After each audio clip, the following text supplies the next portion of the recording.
30% health. No, yeah, that Super Commando looks like shit, man. Super Commando is terrible, and that's the thing.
Think about a lead like this.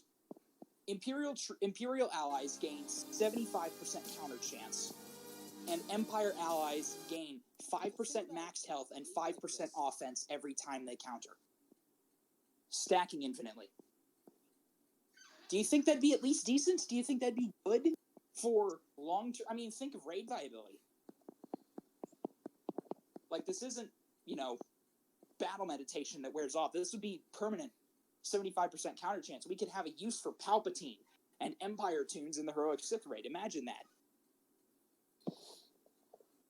I could see something happen like that if they wanted to somehow put Palpatine back into the meta. But I don't think Empire in general, because Empire is really strong. Yeah, I don't know if they'll ever go back to like original trilogy, other than like Jedi Knight Luke. I don't think there'll ever be another. There's no way they will not do Jabba's area. You could see Jabba. You could and Bib Fortuna, Bounty Hunter Leia. Yeah, there's stuff to do, and which would lead into Jedi Luke. I think Bausch Leia would be a good bounty hunter to have. I just, again, so very little of, Leia killed Bausch to get that gear and passed herself off as Bausch to rescue Han. So yeah, and Carbonite Han, that's the fifth one right there. Perfect. Oh, don't remind me. I made a kit for Carbonite Han in a YouTube comment somewhere, and his unique ability was called, I remember this, of all things. First off, he had an AoE that inflicted daze, stagger, and expose, all unresistible and unevadable. Because this was before Jedi Knight Revan existed, so none of these crap mechanics where it's like ridiculously overpowered. But his unique ability was called I Know. And because, I love you, I know. His unique ability dispelled foresight on all enemies. If any buffs were dispelled this way, they got dazed for one turn. All enemies lose 15% turn meter, which can't be evaded. It was just something stupid. And then they came out with Darth Revan's villain, which at the start of every Sith Empire's turn dispel foresight. I was like, oh, come on. Like, really?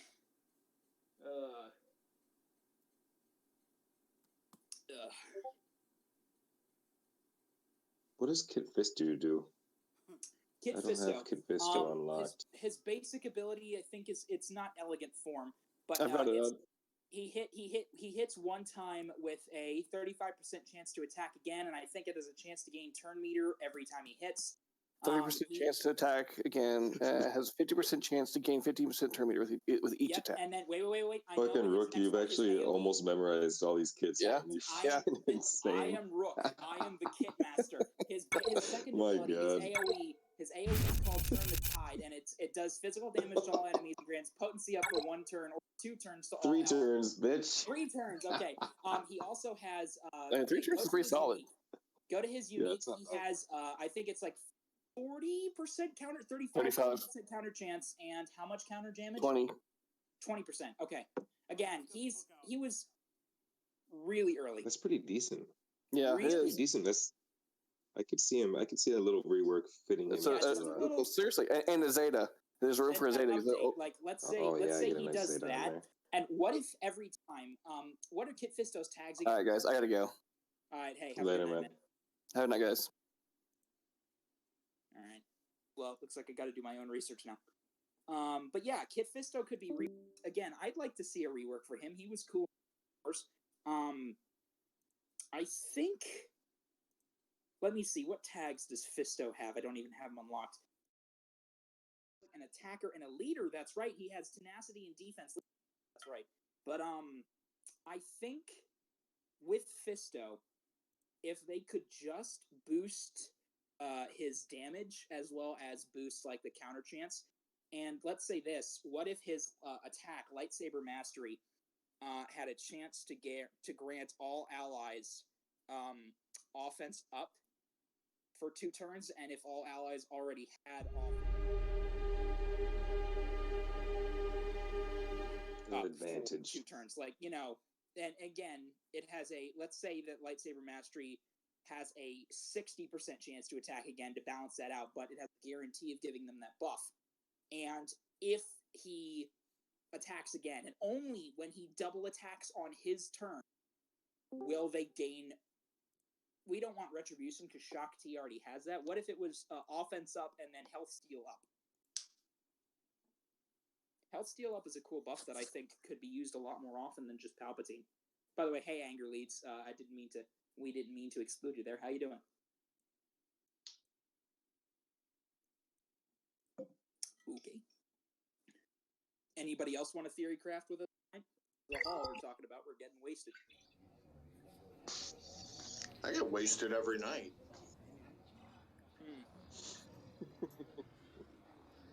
Who is this? Anger Leads to Hate.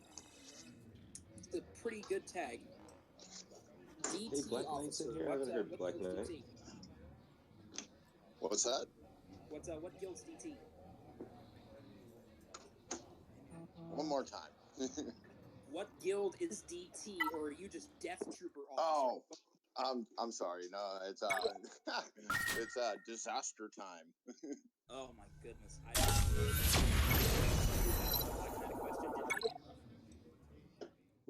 just realized he was in here. I haven't even looked at the. I was in Swig. I wasn't looking at the chat to see who was in here. He's popping in and out. I'm watching my own little circle here blip green for 5 minutes solid while watching everybody else try to get a word in edgewise. Is that Chewbacca with a surfboard? Yeah. And a leg? Nice, man. Fucking badass, man. Oh, man. So, nightwar, did you just give up on the Padme thing then?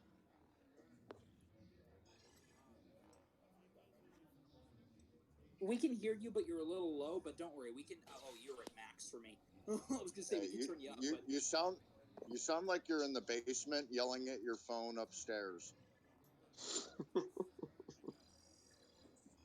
Go to your settings. Go to your settings in your Discord and turn up your receive volume. No, he's probably streaming right now. Oh, great. We'll say hello to your viewers for me.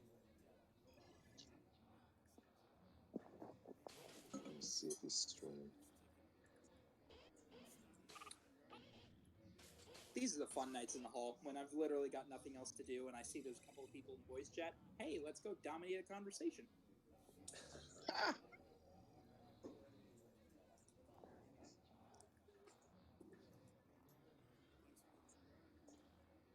Yep, I see it. Might be a bit of latency issues, but hey, at least you're in here.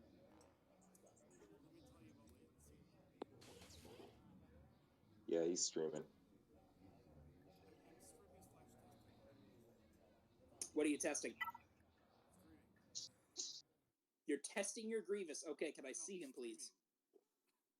Oh, I was gonna say, what are you? You're just testing out the streaming service. It's all, that Revan. All hail Lord Revan. My goodness. Oh yeah, gracious.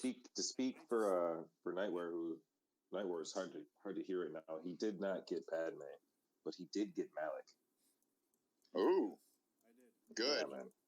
good. That's more important, honestly. Now that I turned up the area, this asshole takes a lot. What's his YouTube channel? There's like a 3-second delay, but I think that's okay. Hey, that's what it was before. Gear 10 5-star Malik. Damn, throwing the gear down already? Holy shit, man. How long ago did you get him? He just got him this last event. 3 hours. Gear 10. Yikes. Already to Gear 10. Is he still 5-star? I didn't see. Are you wailing on the gear or No. actually just farming it? He's farming it. Holy crap. I'm out of. I got none of these. I got none of these. He's whale farming. I You're know down Nightwar. to 800,000 credits, dude. I've got 164 million. Yeah, watch. He'll buy some more. Oh, yeah. Wait a second. Don't tell me that you're farming up. Don't tell me you're farming up your Ewoks for Goldenrod. Don't tell me you're wasting your time. He's at 5-star Wasting now. your time. Do you Oh. do you not raid? Rook, do you don't like the raids, man? You wanna see I hate C3PO. I have a video recording of me watching his kit reveal, and it's 5.5 minutes of me dying inside at work. I literally hate myself for knowing that because again, everybody hates their own character. Some people hate Rose, some people hate Jar Jar. I hate C3PO because he is annoying. Who hates C3PO, man? What's your beef with 3PO? Listen, watch episode 4. Watch Star Wars episode 4. The way he treats R2, the way he just behaves in general. You know, he's an idiot. He's self-absorbed. He's cowardly, and he serves no purpose other than basic comic relief. And I just hate C3PO more than anything. I am pretty much Han Solo, but twice as mean to 3PO. If I ran into him in the Star Wars universe, I'd cut him to pieces in a second. Because he serves no purpose to the story. Well, Cut him up. Chewie will fuck you up. I don't disagree with you at all, but I mean, you need that tandem, you know, the lovable R2 and then like Of the course. dickhead 3PO. You know, I mean, it's just that's where his relevance is in the story. You know what I mean? Yeah. And Rook, have you ever watched the original trailer for the Star Wars film in 1977? The original trailer.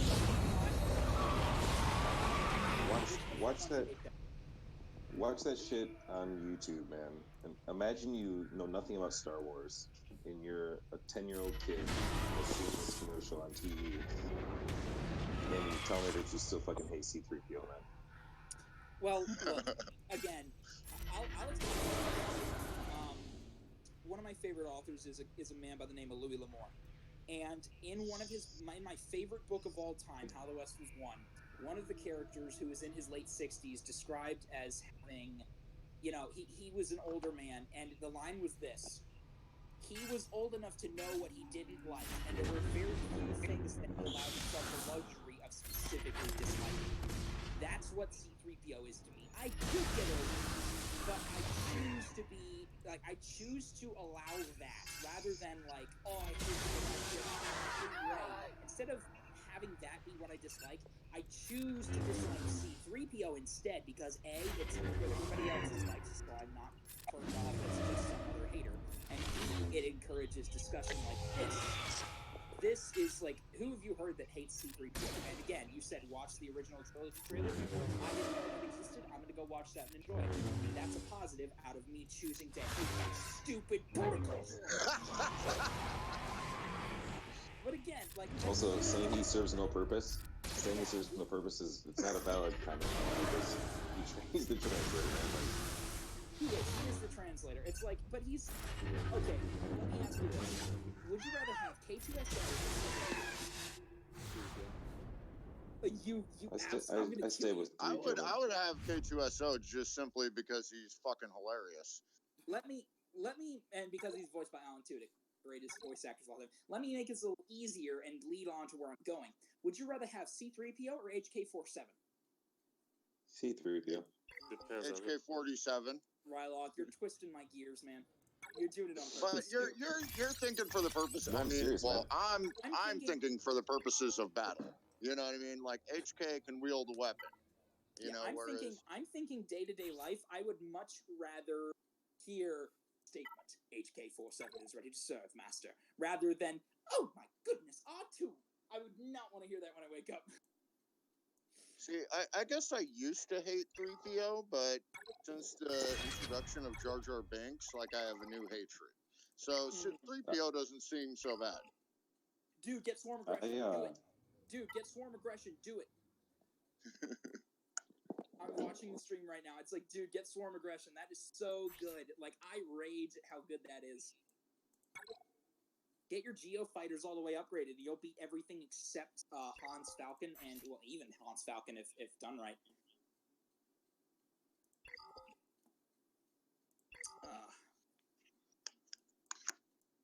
This is fun. I never get to talk about Star Wars with anyone outside my immediate family because A, I don't meet people in real life because it's the way I live, and B, the only other person who likes Star Wars is currently in Army boot camp, and my dad still thinks Clone Wars. Same thing. Can you repeat A? What was A again? She's an AIT right now, advanced training as a medic, so she is long gone, and I can't discuss Star Wars with her. And my dad. No. I mean, he means your like first point. You don't like people in general. Wait, what? I thought that's what he said, man. Yeah. Oh, shut! I just don't have friends that know Star Wars, so this is fun for me to talk. Again, it's like discovering that people like what you like and actually being able to talk about it. Like, Dude, I'm on an audio on Discord on a Thursday night. I don't have fucking friends out here. Yeah, and I don't have friends either because high school, college, which I'm going to start here in Monday.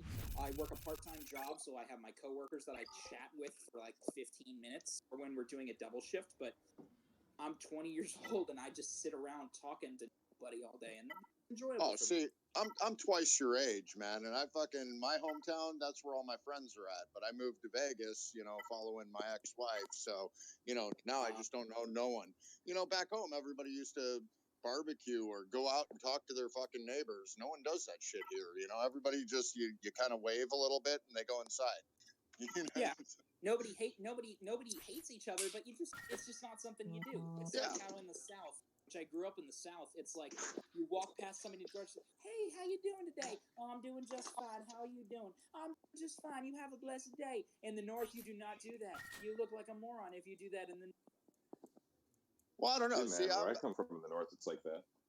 Yeah, see, and that's where I was from Illinois, and right at Wisconsin, Illinois border, and people were like that. I mean, maybe not to that degree, It was like, But yeah, I'm talking strange. South Carolina. I'm talking South Carolina, man. Yeah. Now I'm in Steel City. The Great Lakes region is pretty it's pretty hospitable, man. The Great Lakes region. I'm from northern Michigan. Mm-hmm. I got grand folks in Flint. Oh yeah, I've never been to the UP. I've been lower Michigan, but never. Upper Peninsula is beautiful. It is like I've heard. I went to Mackinac as a kid, Mackinac Island as a kid, and then I went to the Upper Peninsula about 3 years ago. The drive across the bridge and the countryside, I've never been deer hunting, but if ever I was to go deer hunting, it'd be in the Upper Peninsula of Michigan. It is beautiful. Dude, crossing the Mackinac Bridge when you have like your driver's permit, it's like the greatest feat you can. It's like I fucking survived. awesome, dude. Try crossing the bridge in Charleston, South Carolina. Those bridges give me nightmares. Like they're huge. I went to Portland over, what was it, last summer sometime. That was pretty nice up there. I mean, I'm not like the people are too fucking trendy for me, but you know, like, Yeah. but I mean, the landscape was beautiful, you know. Yeah, What's the motto in Portland? Like, stay weird or something like that. Yeah, Keep it I weird, don't stay know. weird. Some shit like that. I don't know. City They full fucking of hipsters, man. yeah. They're so fucking unique, just like everyone else.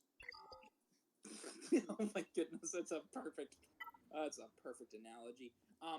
By the way, little off topic. I saw on the stream Night Wars looking through the events.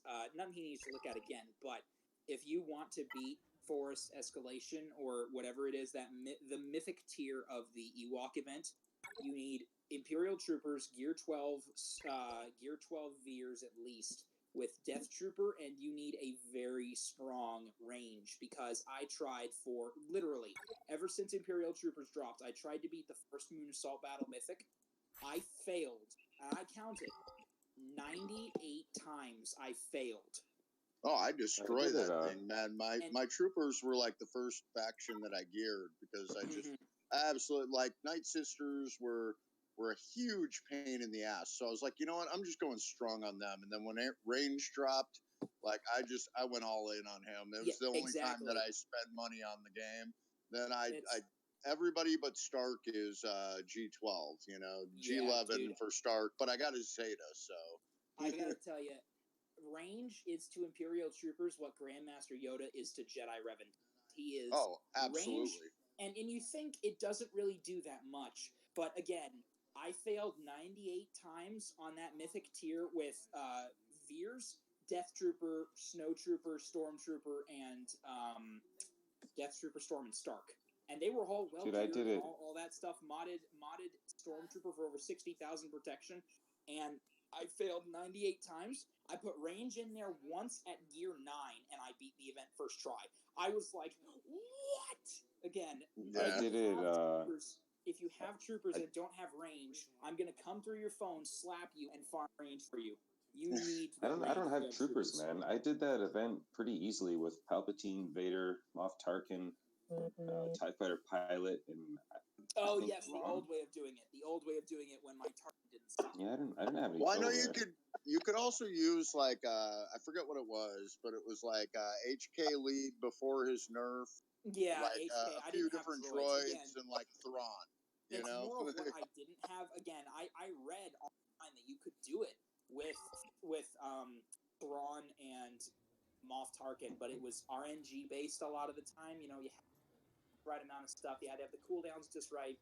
Again, and plus Tarkin is like gear 8 or 9. I have him as a backup in territory battles for the offensive. Yeah, I've got him at gear 8, and my TIE Fighter pilot is only gear 9.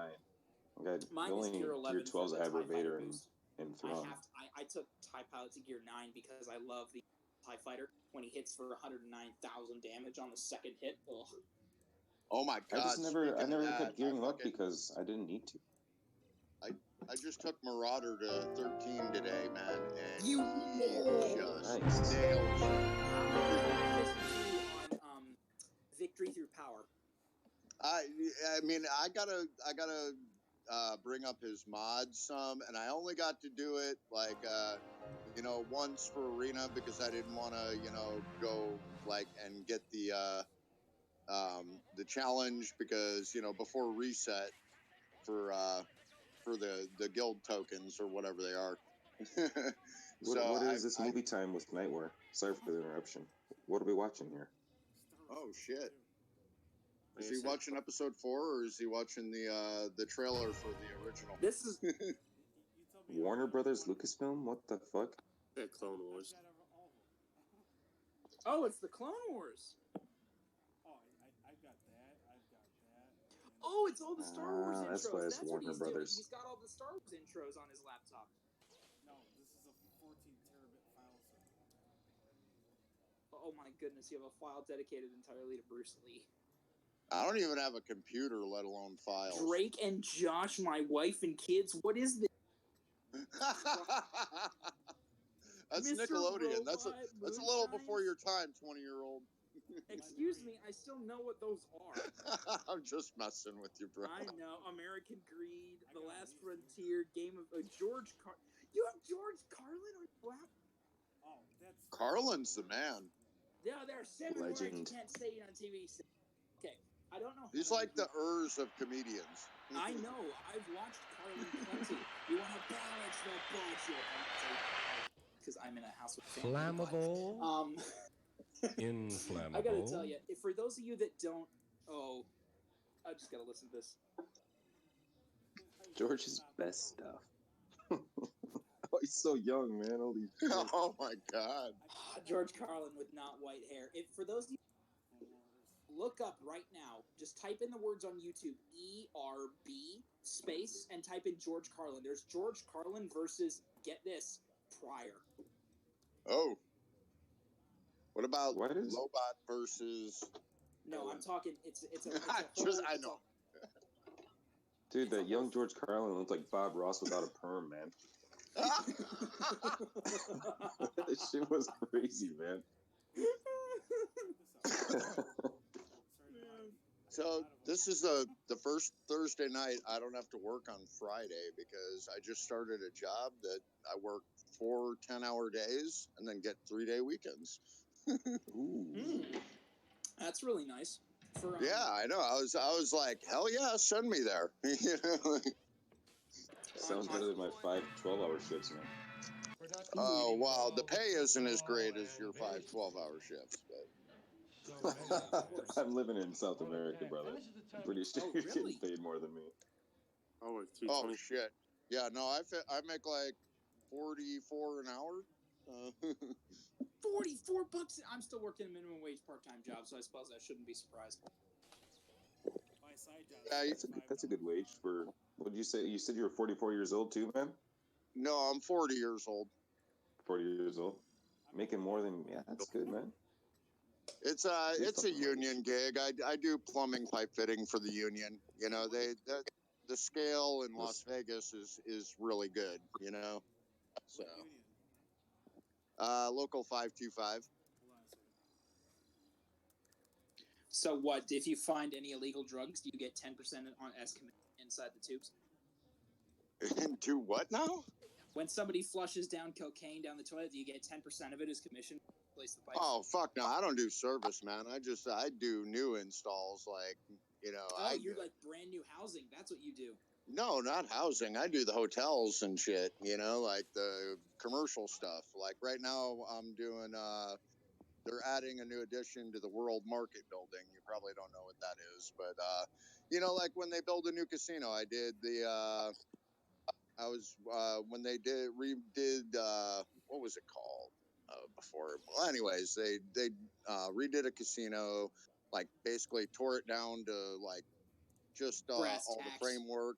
Yeah, and then you know rebuilt the casino. It was the Cromwell. They did that with the Link. It used to be called the Quad. You know, that big wheel thing. That's the high roller. Yeah. That's where the Link is. You know, I did. They redo casinos all the time here, man. And then also all the little, you know, like restaurants and stuff.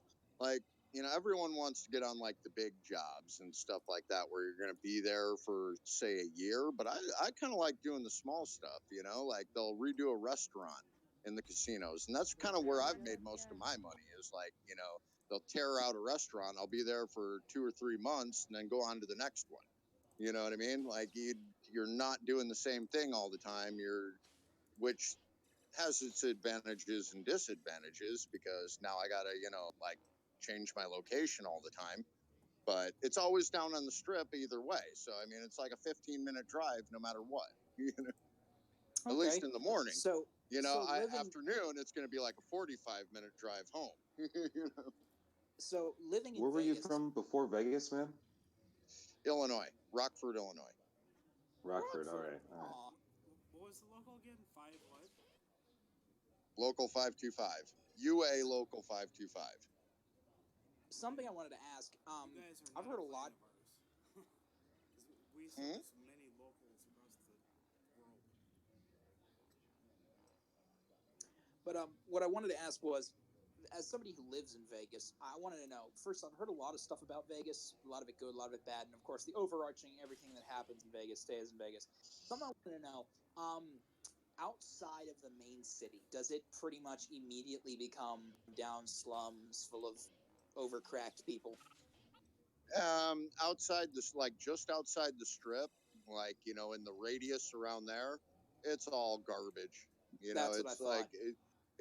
I mean, but that's because it's within walking distance. You know what I mean? It's all the people who just degenerate gamblers and Yeah. hookers, thugs. Is Like it pretty it's much? Is all it like pretty much Los around Santos the from strip. GTA?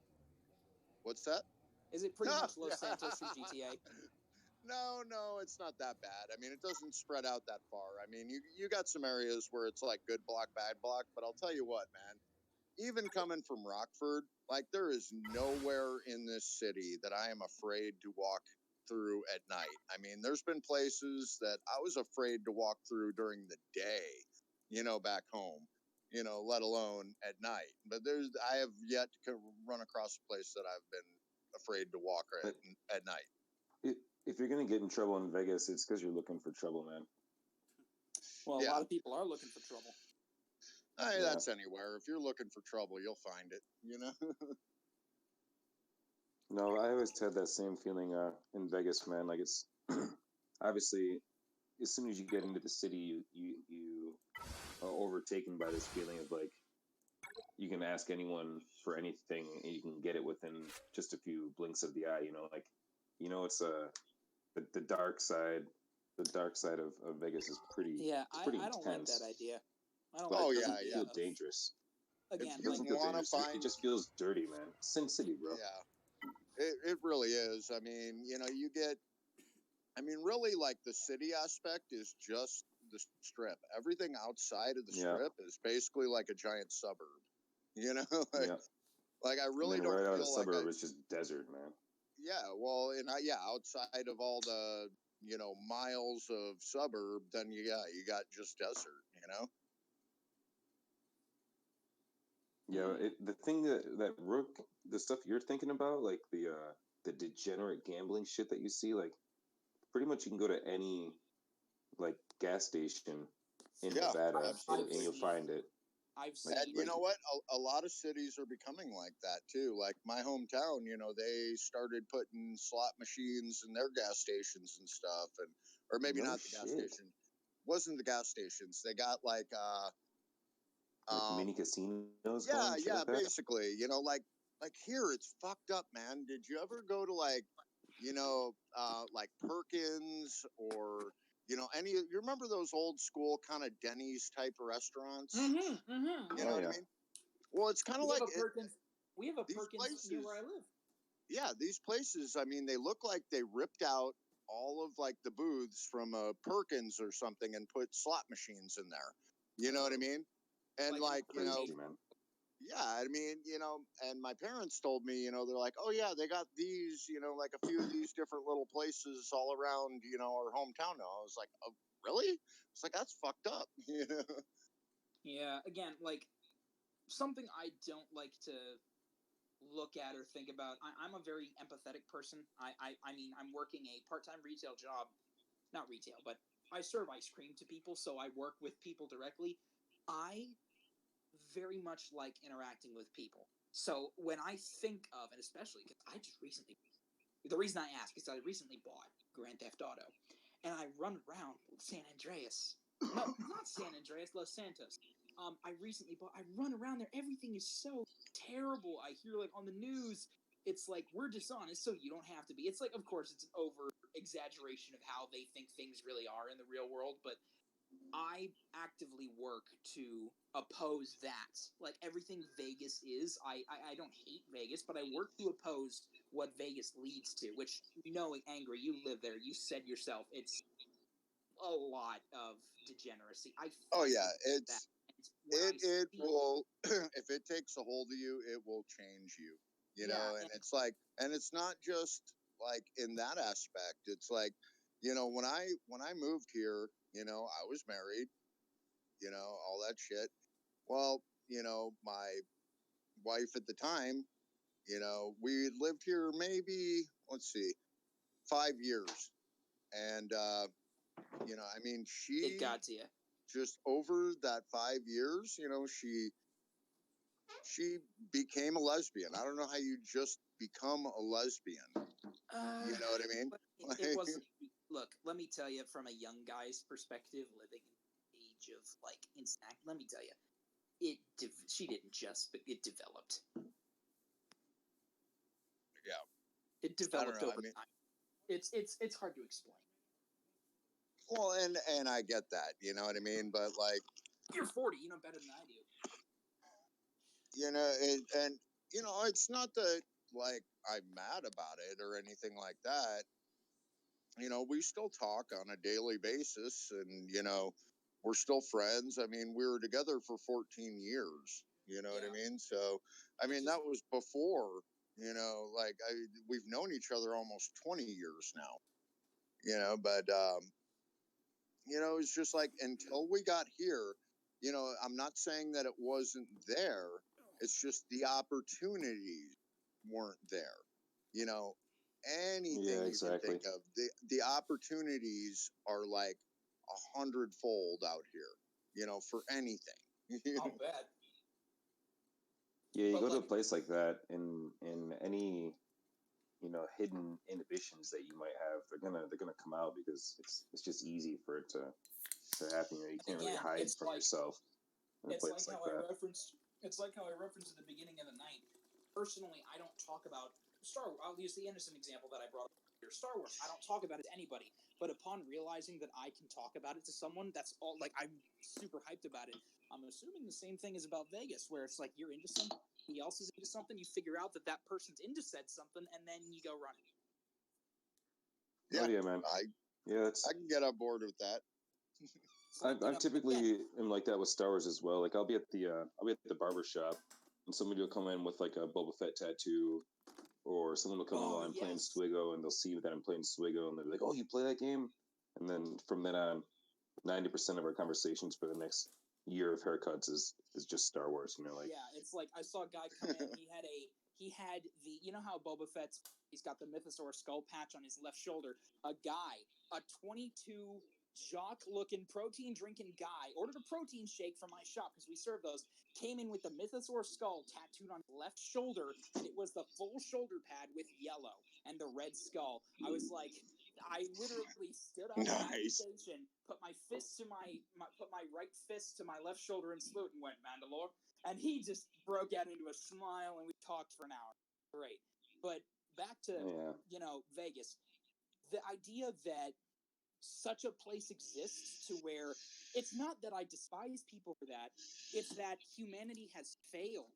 Like, empathy, humanity itself gave into its worst side there, and that fights against everything that I work for on a day-to-day basis. I get depressed. Well, I mean, not necessarily though. You know, I mean, we were not the first, you know, the first state to make marijuana legal. I agree. You know what I mean? I agree. We adopted it after others did it.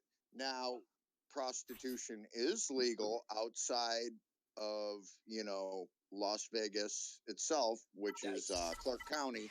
Outside of Clark County, it's legal all through Nevada. And I mean, and I don't disagree that it should be legal everywhere in the United States. You know what I mean? Like, and these are the types of things, you know, because you could get drugs before, you know, certain drugs were legal, you know, but now that it's legal, you know, it doesn't seem so bad here. You know what I mean? Same thing with like the prostitute. Those are the main two things of Vegas, other than gambling. But gambling has been, you know, nationwide. They've allowed sports books, you know, nationwide now. You know, and I understand that. I understand that it's not just Vegas, but think of, and I don't mean like poor and dirty because that's like Mexico City, but think about the dirtiest, filthiest cities in the world think about what you would name as the top 5 and tell me Vegas isn't in there, not for what it is, but for what it represents. Again, what happens Oh, in Vegas I would say Watts in Los Angeles. They're or Yes. by Los Angeles. I would say the old Caprini Greens, because they tore it down. And I mean, there are some. This really isn't a slum city. It's just that Well, you yeah. can get. This city caters more to the elite than Yeah, anyone. and again, that's You know what what I'm I saying. mean? It doesn't But have to be run down. it takes advantage of the normal person, but that's them allowing it. Like I said, when gambling, if you can go and gamble at your gas station in your hometown, guaranteed you will have the same amount of people, and it's going to bring it in. The thing I equate it to is uh, Walmart caters itself to low income. Yeah. You know what I mean? Like Yeah, it you does. go the crime rate around Walmart's, and I mean, this isn't like, a status thing, but the crime rate around Walmart's, like in the radius of a Walmart, is always going to be like 10 to 20% higher. I have personal experience with that, and I agree. And again, do not take this the wrong way. The area around my Walmart is loaded, and I mean loaded. This is coming from a guy from Pittsburgh, so you know it's bad. It's loaded with a bunch of low-income families and low-income citizens. Most of them, and again, don't take this the wrong way, mostly African-American low-income families, either single mothers or just guys that gather in groups, and they do it. I've seen them, and you're right about that. Walmart does cater to the low income, and unfortunately, it makes. Well, it's not only that they draw the low income, but they create it as well. Yeah, I mean, they put their stores where they put them for a reason. Mm-hmm, yeah, I mean, what they sell for, $1, someone else has to sell for 2 or 3, so they're putting everyone else out of business, creating less jobs. Now the only place you can work is Walmart, and the only place you can afford to shop is Walmart. And then if you want to go to some Amazon will take care of that soon. Yeah. if you want something better like Costco or Sam's, which we have Costco, and some people have Sam's, you got to pay for a membership to go to there, and it's good stuff, really good stuff, but you got to pay more, and it's like Yeah. Well, you are right. Walmart dominated the market, and I asked my dad like 2 years ago, hey, what happens if somebody else has a really good superstore idea? It's like, did any of you watch the Disney movie WALL-E? Yeah. Oh yeah, man. Essentially, one company, and I saw it. I was at work, and it was on the TV, and I just randomly watched it because I hadn't seen it in forever. But the company, by and large, just literally a superstore that was over a dozen miles wide and a dozen miles long. By and large, it's a superstore. We've got all you need and so much. Well, more. that's what they based it off of was Walmart. Exactly. That's what I was thinking, and I was like, "What's going to stop them from creating a global supermarket initiative to the point where nobody else can sell stuff?" And it's like nothing. No, that's their idea. I mean, Target tried to get into the game a little bit. They expanded to offer grocery and stuff like that, but they never went like balls deep like Walmart did. And I don't think Walmart is particularly. I don't think Walmart is particularly terrible. I mean, it's still providing a service, but the way it's. Oh no, I still shop there.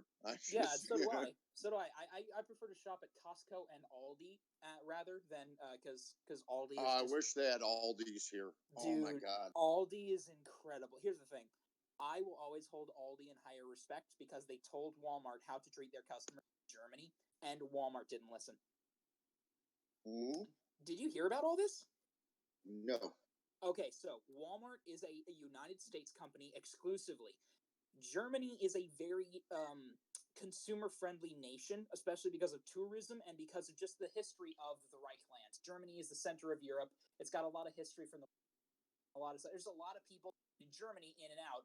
It's also, site of a U.S. military base, so it's a pretty well-traveled, if not wealthy country.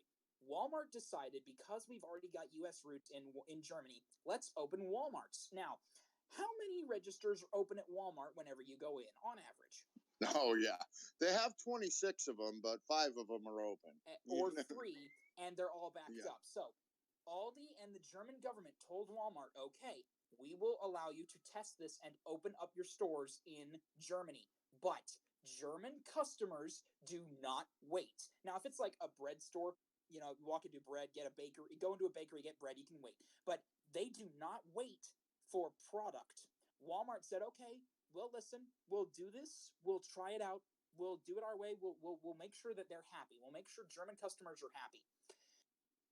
German customers walk into the very first Walmart superstore, cost millions to build and millions to stock from all around the world, all these cool products. Walmart had 6 registers out of 26 open on the first day. German customers spent an average time of 13 seconds in line before dropping their groceries and walking out the door. Literally 13 seconds on average. The longest customer waited 1 minute and 2 seconds for service, and he was at the back of an 8-person line. He dropped his bags, 3 people followed him, and all the employees were flabbergasted. And management of Walmart got mad at the Germans and said, what are you doing? You can't just leave your groceries there. What are you doing? You can't do this. We have to restock those now. Can't you just wait in line for 5 minutes? And the Germans turned around and said, no, we're not waiting 5 minutes for groceries. We should be served now. And Walmart tried to fix the problem. They stocked all of their registers after 2 weeks of this, but it was too late. Walmart shut down and failed in Germany. Aldi does not. Aldi will always have my respect. Don't buy their fruit though.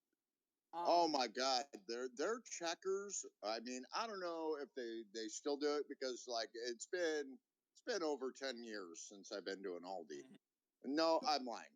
I visit my brother in Chicago, and they actually that's where their corporate is out of is in Gurney or not Gurney, Galena, where he lives, and I mean it's like a Whole Foods in there. You know what I mean? But back in the day when I was like a kid, like 8 years old, those checkers were so fast and they're typing in the numbers. They're not scanning anything. And they are just rapid, man. You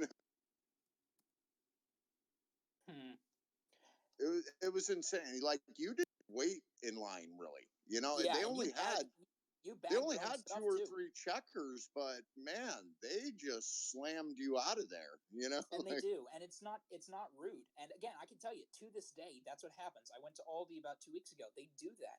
And you bag your own stuff. There's no chit chat at the thing. They know their job. You want your product, you go. And none of it's upsetting. Like, oh, you're not going to talk to me. No, you're here for groceries. Get your groceries and leave and have a nice day.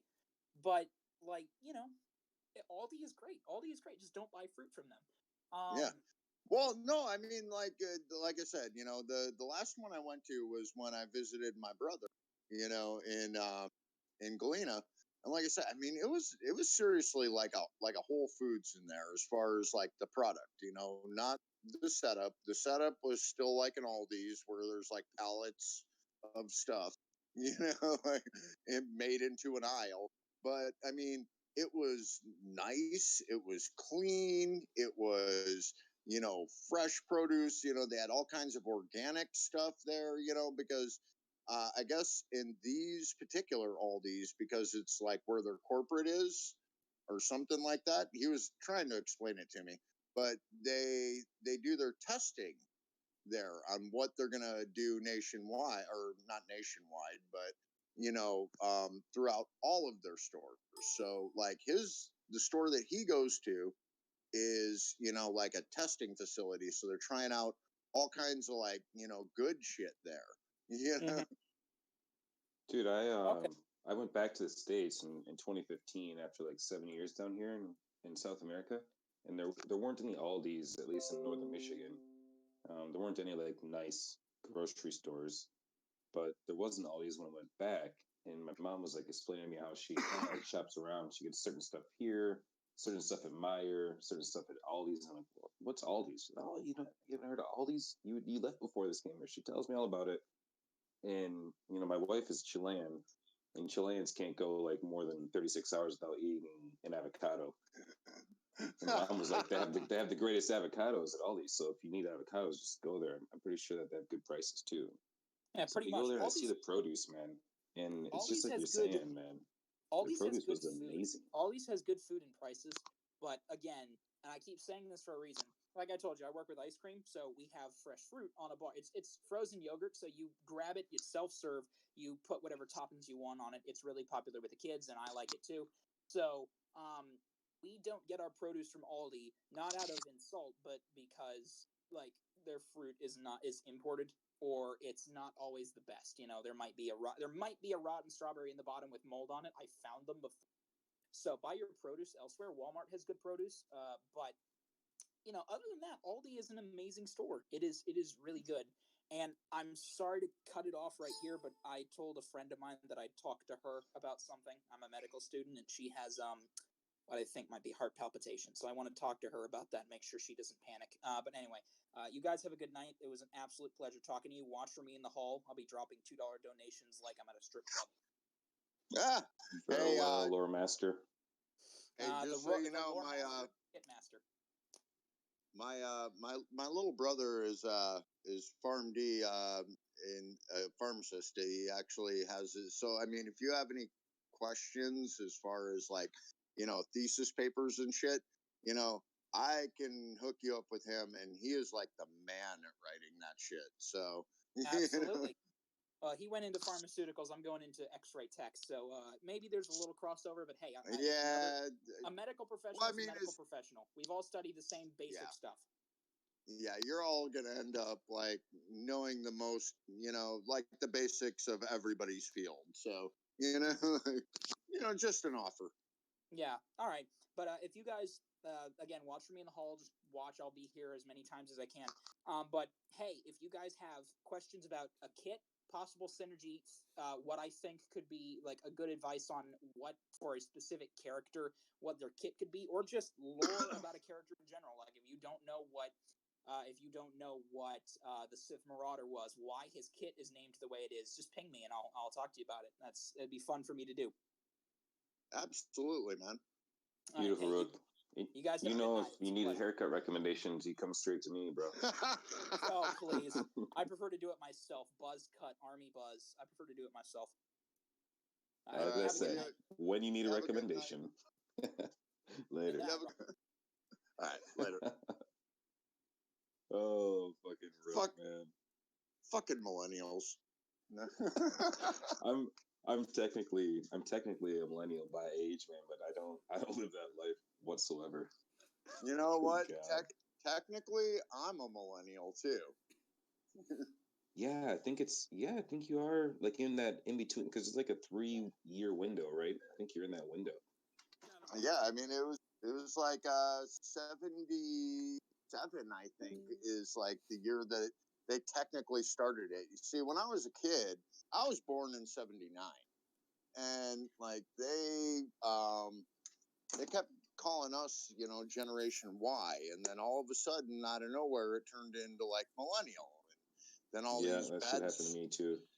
All these bad stigmas came about it, and I'm like, are you fucking kidding me? I'm getting lumped in with these motherfuckers, There needs to be a subdivision, because I mean, like, to me, what really makes the difference is like, how old were you when internet was just a normal thing in your house?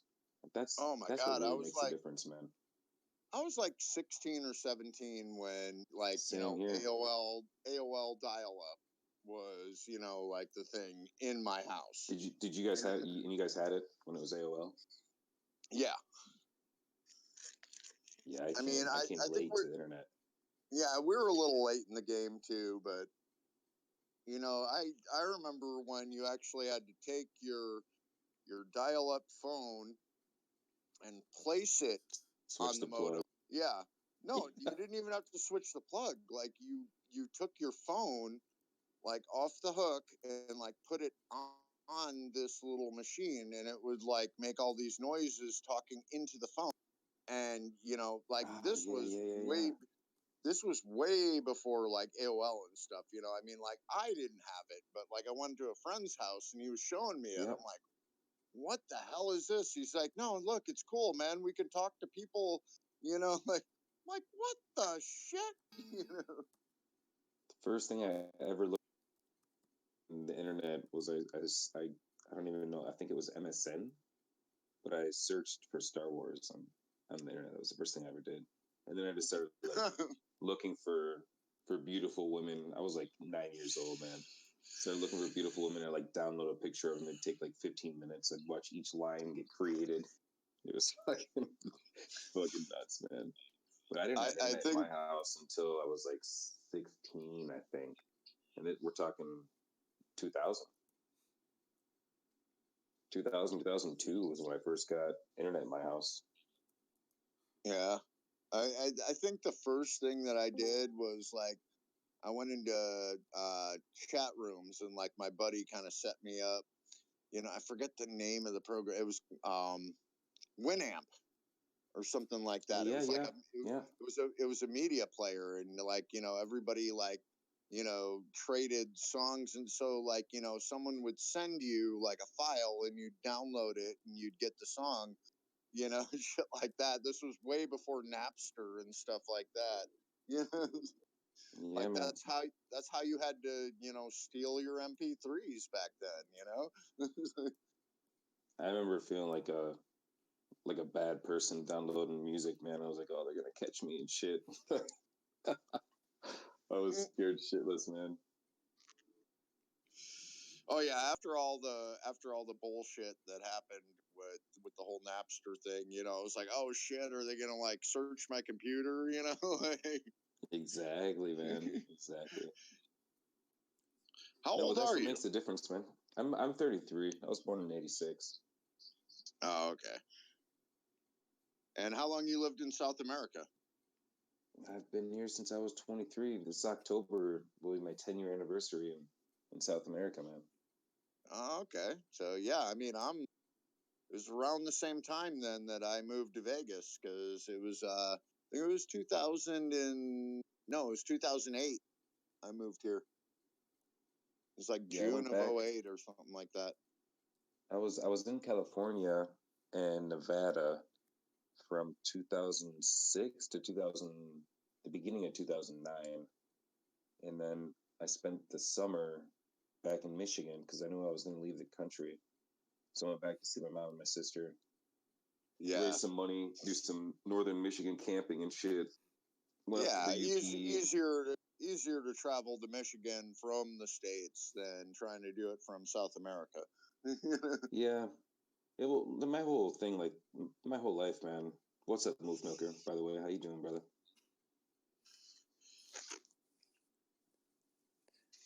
Going good. How are you guys? Good, man. Good. Just talking shit, I guess. To Nice. finish my little spiel, since I was in grade school, like elementary school, I knew that I was going to leave the States. And the whole plan was like to do it when I was 18, just like get my diploma and piss off. And Oh, then I got nice. into like high school sports, was looking at free education, and at the last minute decided not to do it. And I was like, no, I gotta travel. Like I gotta do this thing that I'm supposed to do. And I was like, well, shit, man, I don't even know like half this country, and I don't know when I'm coming back or if I'm coming back. So that's how I made my way to California. It was like a 9-month trip, just kind of stopping along the way, places that I liked, and then Nice. being like, well, I gotta at least make sure I get to the Pacific Ocean. And yeah, I got stuck up there in Northern California, right on the border in Lake Tahoe, man, Nevada, California border. Well, Did that shit, thing, man. and then it was time to leave after that, man, because I was just gonna get That's stuck there. Life was good there, man. yeah, that's some cool shit though. I mean, like, how did you? I mean, how did you bring in income like with a 9-month trip to California? You know what I mean? Well, I saved up. It was always like increments of like $2,000, man. I was living off $2,000 for a few years, and I like I said, I'd find a place that I liked, and I would get a job there. Um, I was doing a lot of cooking jobs, did a couple of bartending jobs, and then I got the ski and snowboard resort jobs, man. That was the good life. Working Oh at the yeah, ski resorts. Oh, it was snow beautiful, man. fucking snow bunnies, man. Oh, it was amazing, dude. Being able to do that sport for free. Like I come from a pretty low income family. Not like we weren't living in the slums. I come from a really nice area. A lot of fucking rich people and shit. But I was like the only kid with a single parent in my town, and everyone else is making pretty big amounts of cash. So we felt poorer than we were just because of our surroundings. But like like going golfing, playing tennis, skiing, snowboarding, that was all like rich people stuff that we never imagined that we would do. And then I made it to California and got a job and eventually became a snowboard instructor. And like my job was to fucking go down the mountain, man. I get 4-hour lunch breaks to fucking hit the fresh powder first thing in the morning. It was a beautiful job, man. That's why I was like, all right, it's time to go, because I could do this until like I can't go down the mountain anymore. It would have been a happy life, man. And it sucks that all like the best jobs to have, that you have the most fun, you make the worst amount of money. Yeah, man. I mean, I think I love working with my hands. I mean, I do. I love what I do. And the pay is phenomenal. I'm very lucky to be, where I'm at. But, at the same time, it's like, the people that it attracts, are, they're fine. I get along with the people I work with. But, I mean, What I do know you what do, you man? mean, man. they're very like hard people. Yeah, What do I you know what do? you mean. What do I do? Yeah, sorry. I'm a plumber pipe fitter for the local 525 here in Vegas. Like, so I do like commercial new install stuff like that. He's a luxury plumber, Sure. man. He's a luxury plumber. He doesn't fix dirty toilets and septic tanks. No crack to see. Yeah. For like Nice, a man. fucking rotor-rooter or nothing like that. Cool, man. I mean, I've done residential. I did residential for, my first 2-3 years back in Illinois. But, Sure. since I moved out here, it's all been commercial, like big jobs, like even the small jobs are considered big jobs, like I ran my ass off when I was doing residential, union or not, it was, you literally ran, like, and it was like getting used to like slowing things down for commercial, took some getting used to, that's for sure. Sure. I think I got a little too used to it though, I think. Yeah, going back to what you said, man, about your job attracting a certain type of people, I find that to be problematic in most jobs. Like I feel like most jobs attract us, in the general masses. It's like a certain type of person. You get a lot of the same personality in They're workplaces, typecast. man. Yeah, man. It's weird. I did a lot of golf course work, man. I was in the greens crew for like 6 or 7 different summers since I was 16 years old, and yeah, you get a lot of that hard ass, typical macho man. A lot of those kind of guys there too, man. Exactly. I did that for 2 years. Same thing. Yeah, I mean, like my first journeyman when I was, back in Illinois, I mean, he threw a hammer at me to get my attention. Yeah, my boss to do that on the golf course, man. He was a Vietnam vet, man. He was freaking out all the fucking time. What is up with Vietnam vets and golf courses? All of my bosses are Vietnam vets as well. Yeah, man. My golf course. what's it called? What's the boss of the greens crew? What's his name? I can't even what is the title of that job, man? I just called him the manager. I'm not sure. Well, when you get to like, I don't know what kind of course you ride. I was at a country club. I don't think mine was that. It was a public course, so it wasn't that. Yeah. You had a fancy, I manager guess there, but there's it's like a full on university profession where they study, Sure. everything that has to do with irrigation and grass and all that stuff. I can't remember the name of it. Yeah. The different That types was my boss, of man. Yeah, exactly. It's like from The that Vietnam vet thing. I do cut grass professionally nowadays, so it's like I did get an education from it, but it wasn't a fancy. It wasn't a country club or anything like that. It was just local. But did you like your crew, your coworkers? Did you guys have like competitions, like who would have the straightest lines and who would have the greatest like line designs and shit like that? Absolutely. Who could Yeah, that's do that's like that's where it comes from. Hey, did you have like competitions like you would caddy for like a couple people betting, and then one guy would like hurt his elbow, and then you would step in. I've never caddied in my life, man. I've never caddied. Neither Everyone have thought I. that I was a caddy when I would tell them I worked They at the tell golf you course. Like, they're like, oh, that's such good money. Caddies get great tips. I'm like, no, man. I dig holes and fix irrigation and drive tractors. I'm on the Right. greats. if you kill all the golfers, will they throw you in jail Exactly. and lock you? Yeah, man. No, but it's a good job, and that like daily competition of who has the nicest lines on the fairways, the nicest lines on the greens, man. Like that is some I healthy think Right. that's competition. I It think was. that's like that everywhere, though.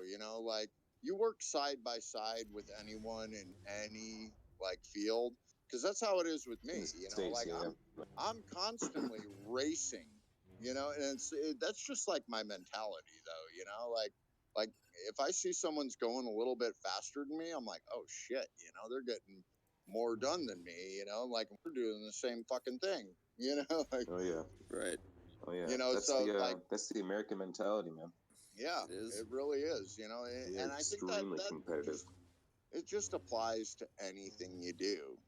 It's like Right. no matter what field you're in. Like I was in flooring from 16 to 21, and it was every time it was we did commercial jobs mostly, but every time it was a commercial job, it was who can do the most yards or the most LVP or whatever fastest buys like the first round of drinks at the bar. So it's kind of like it's always a competition.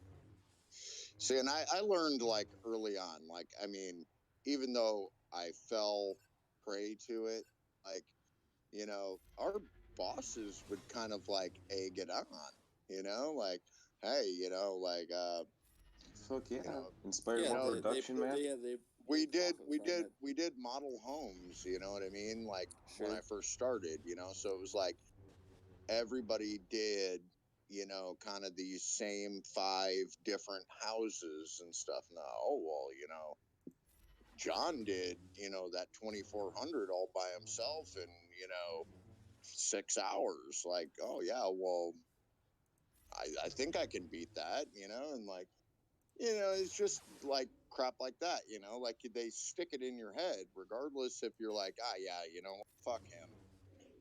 And It's honestly, like, it really helps with like the routine shit that sets in. Like if you got some healthy competition going on in the workplace, the routineness of your work, it just kind of disappears, man. It yeah, makes every day feel like a new challenge.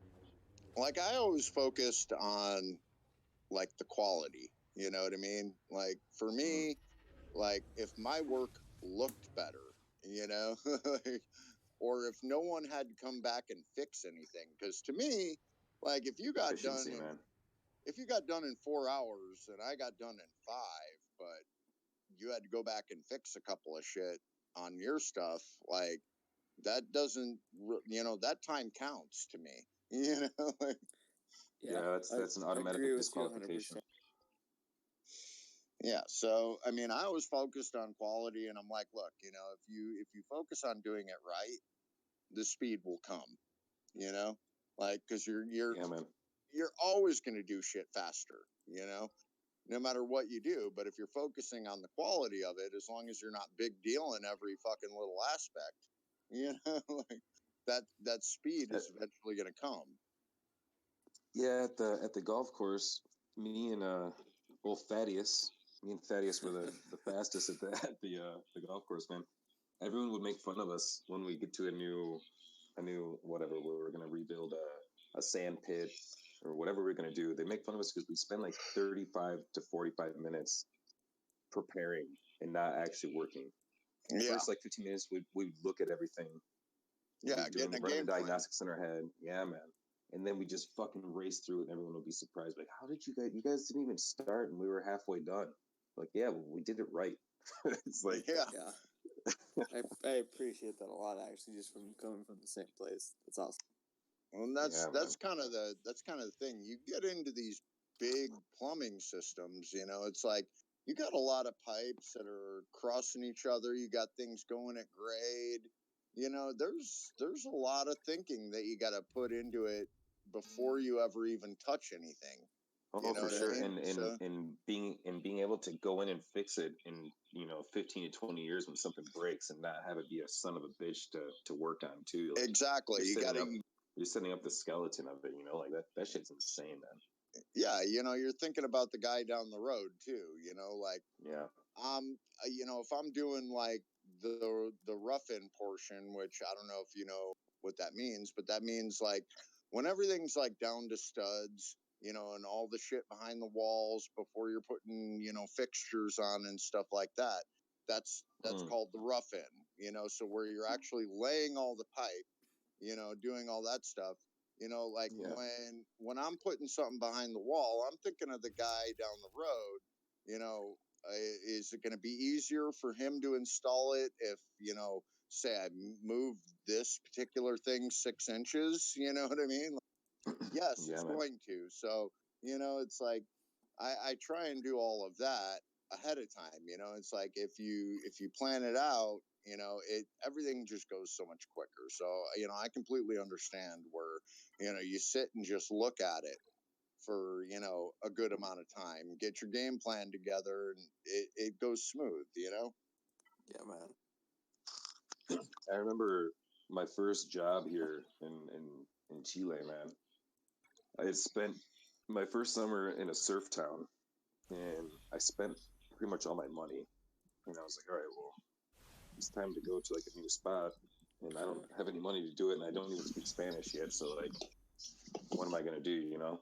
And I find this person that speaks kind of, they speak broken English, and they're like, well, I can get you a job. It doesn't pay much, but if you work hard, like you'll get enough to get bus fare to get to like a different city. And I was like, all right, well, what is it? And he's like, no, it's a plum farm. Like you gather plums, and you get paid by the crate. So like, I go to the job site, man, and I asked the dude to talk to the boss, like the foreman of these gatherers. And I'm like, who's your fastest worker? And he points to this one dude who has pillows duct taped to his knees. And I immediately realized, like, all right, this is like a hands and knees thing. Like I'm not picking plums off the tree. I'm picking them off the ground. Yeah. And he says he brings in like 6 to 8 crates, or maybe it was 8 to 10 crates, whatever, per day. And everyone else brings in like 1.5 to 2. And I'm like, holy shit, like this is my competition. Like I don't have pillows. Like what am I gonna do, man? So I don't have pillows. I can't go buy knee pads. Yeah, man. And I set my stuff up. This guy's on one side of the tree, and I'm on the other side. And obviously we're gonna go down the row. So I'm like, all right, I just gotta stay neck to neck with this guy going down the rows, and I'm gonna blow everybody out of their minds, like. And I stood with him for like the first 2 rows, and then my legs were just beat to fuck, man. Like I couldn't find out how to crouch, or if I should be like crouching my feet, or like leaning on my bloodied knees, like. And I'm pulling in like 6 crates the first day, and the foreman throws a fucking party because this young Jack dreaded American came in that doesn't even speak Spanish and fucking made him rich in one day. It was fucking insane. This young Anakin. Yeah, man. No, it's nuts. And then the second day, I couldn't even bend over, man. I did like 3 crates the second day. It was insane. But I made enough money to get my bus ticket. That's kind of where I would, like I probably wouldn't have thought to ask, who's your fastest, but I think if I did, I probably would have like stood and watched him how he did it for probably the first, 20 minutes or so, and then just emulated what he did. Yeah, I mean, obviously you couldn't put pillows on your knees or buy knee pads, but No, he was decked out, man. The dude was, and he was relentless, man. Like his pace never slowed down. Like mine would Yeah. slow, and then I have to speed it up, and then it would slow down again. I was always racing against myself. And this guy was just steady as a fucking Yeah, and that, a legend plum So- gatherer. So they're pretty cool to hear the stories you got, man. I actually have been learning Chinese over the last few years. So I'm actually going to China starting December. So it's like I'm thinking I'm going to not similar experiences, but it's just like it's cool to hear someone from America going to a different country, like their experiences, because I'm going to be doing that as well soon. So it's cool. How are you learning Chinese, man? I'm doing just there's a couple classes I've been doing, and I'm at advanced right now. With native Chinese speakers? With not native, it's well the native would be Cantonese. I'm learning Mandarin, which is what most younger Chinese people speak. Yeah. But it's No, that's good, it's been man. yeah. so It's it's been cool, like man. it's like a slang Cantonese. Kinda, yeah. It's a full on different language, man. It's written really similar. Like Cantonese and Mandarin can write like a letter to each other, but like it doesn't when you speak it, it doesn't translate even close to the same. Yeah. Yeah. Yeah. Well, that'll be. How old are you, Moof Milker? How old are you, man? I'm 24. Nice, man. Yeah, get that done, man. That's gonna be. How long are you planning on being over there? First time is gonna be from December to March. Extend that, man. Extend that shit. That's That's like tourist. That's tourist area, man. You got to be there at least 6 months to start to Yeah. like feel the weight of life in the place, man. I've lived in a few different countries, in a lot of different cities, and for work. and I say 6 months is the rule. And yeah, that's a good point.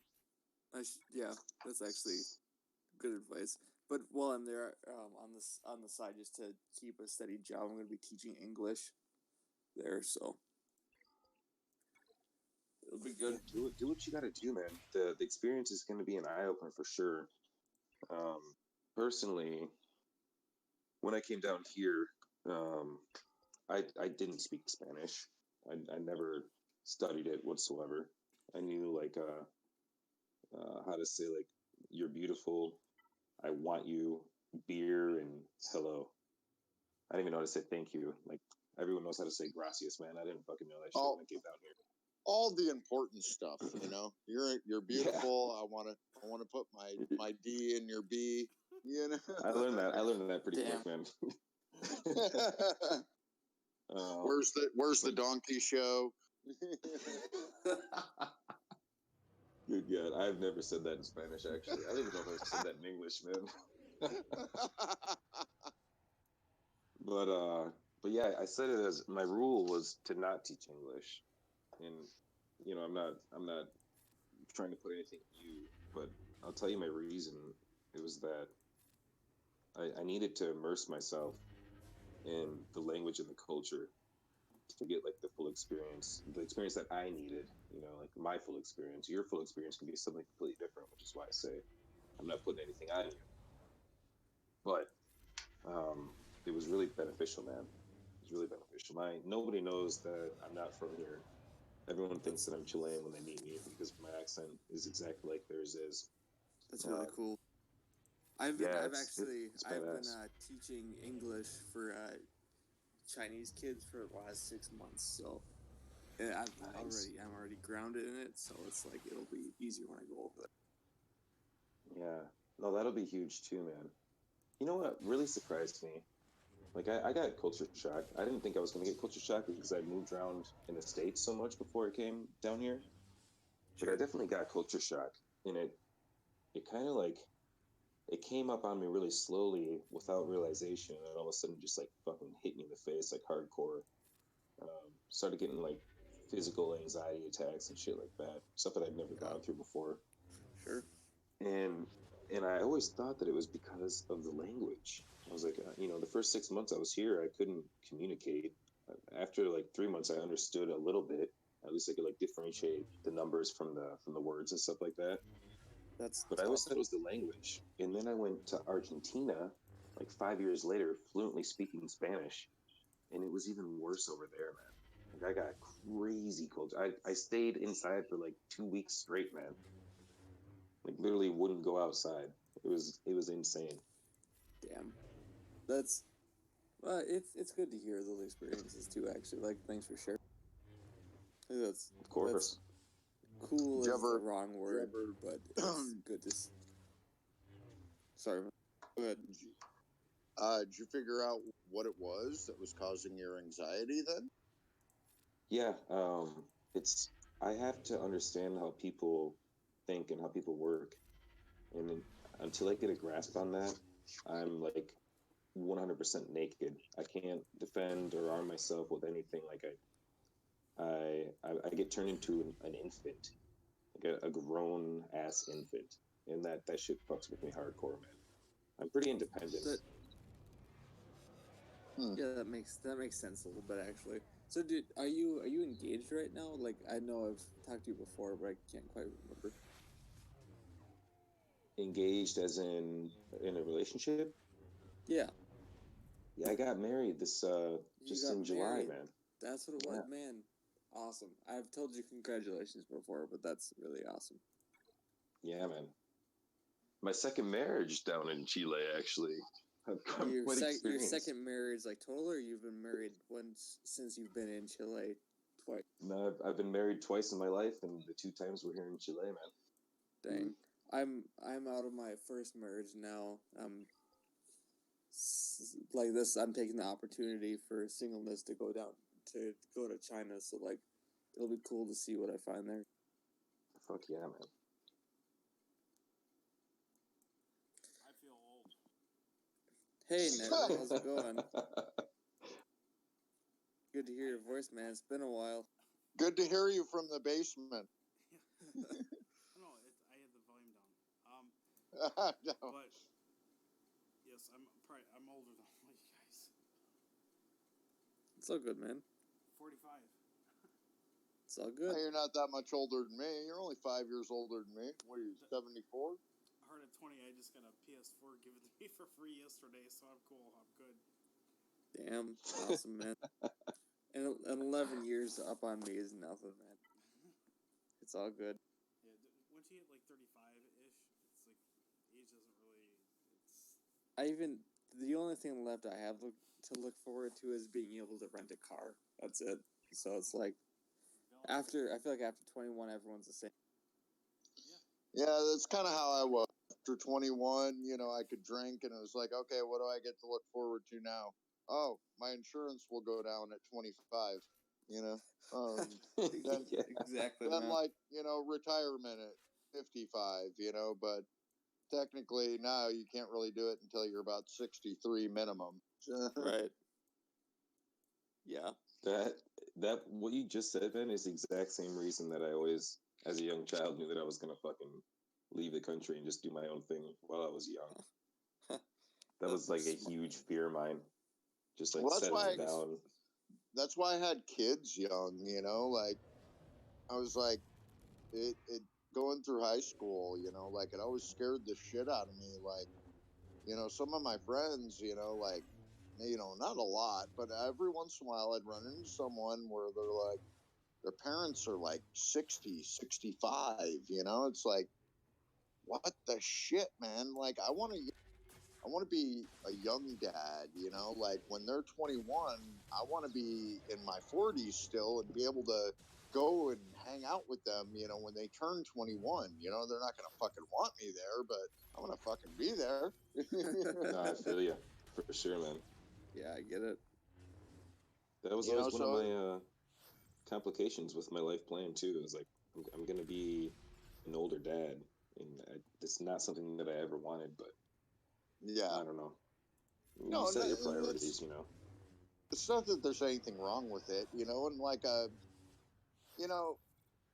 it was more like a lot of them, their parents were just, they couldn't be involved, Yeah. at that age. It's like, but there was one or two, where their parents were still, young at heart, and they were active in their lives and stuff like that. You know, I mean, I had my first kid when I was, what was I? I think I was 23 when she got pregnant, and then I was 24 when she was born. You know, like my oldest daughter is 15. So, Yeah, I was 29 the day that my daughter was born. Well, I turned 29, I should say. We have the same birthday. you and your daughter do? Yeah, man. Oh, that's awesome. fucking awesome, dude. Really cool. Yeah, it's man. pretty crazy. Pretty crazy. She's got all my personality as well. Yeah. Awesome. It's Yeah, it's weird. it's amazing, like some of the traits you start seeing as they get older. You know, it's like you little asshole. You know, oh my god, I did that too. I can't yell. Well, I'm still gonna yell at you, but god damn it, it's funny. You know.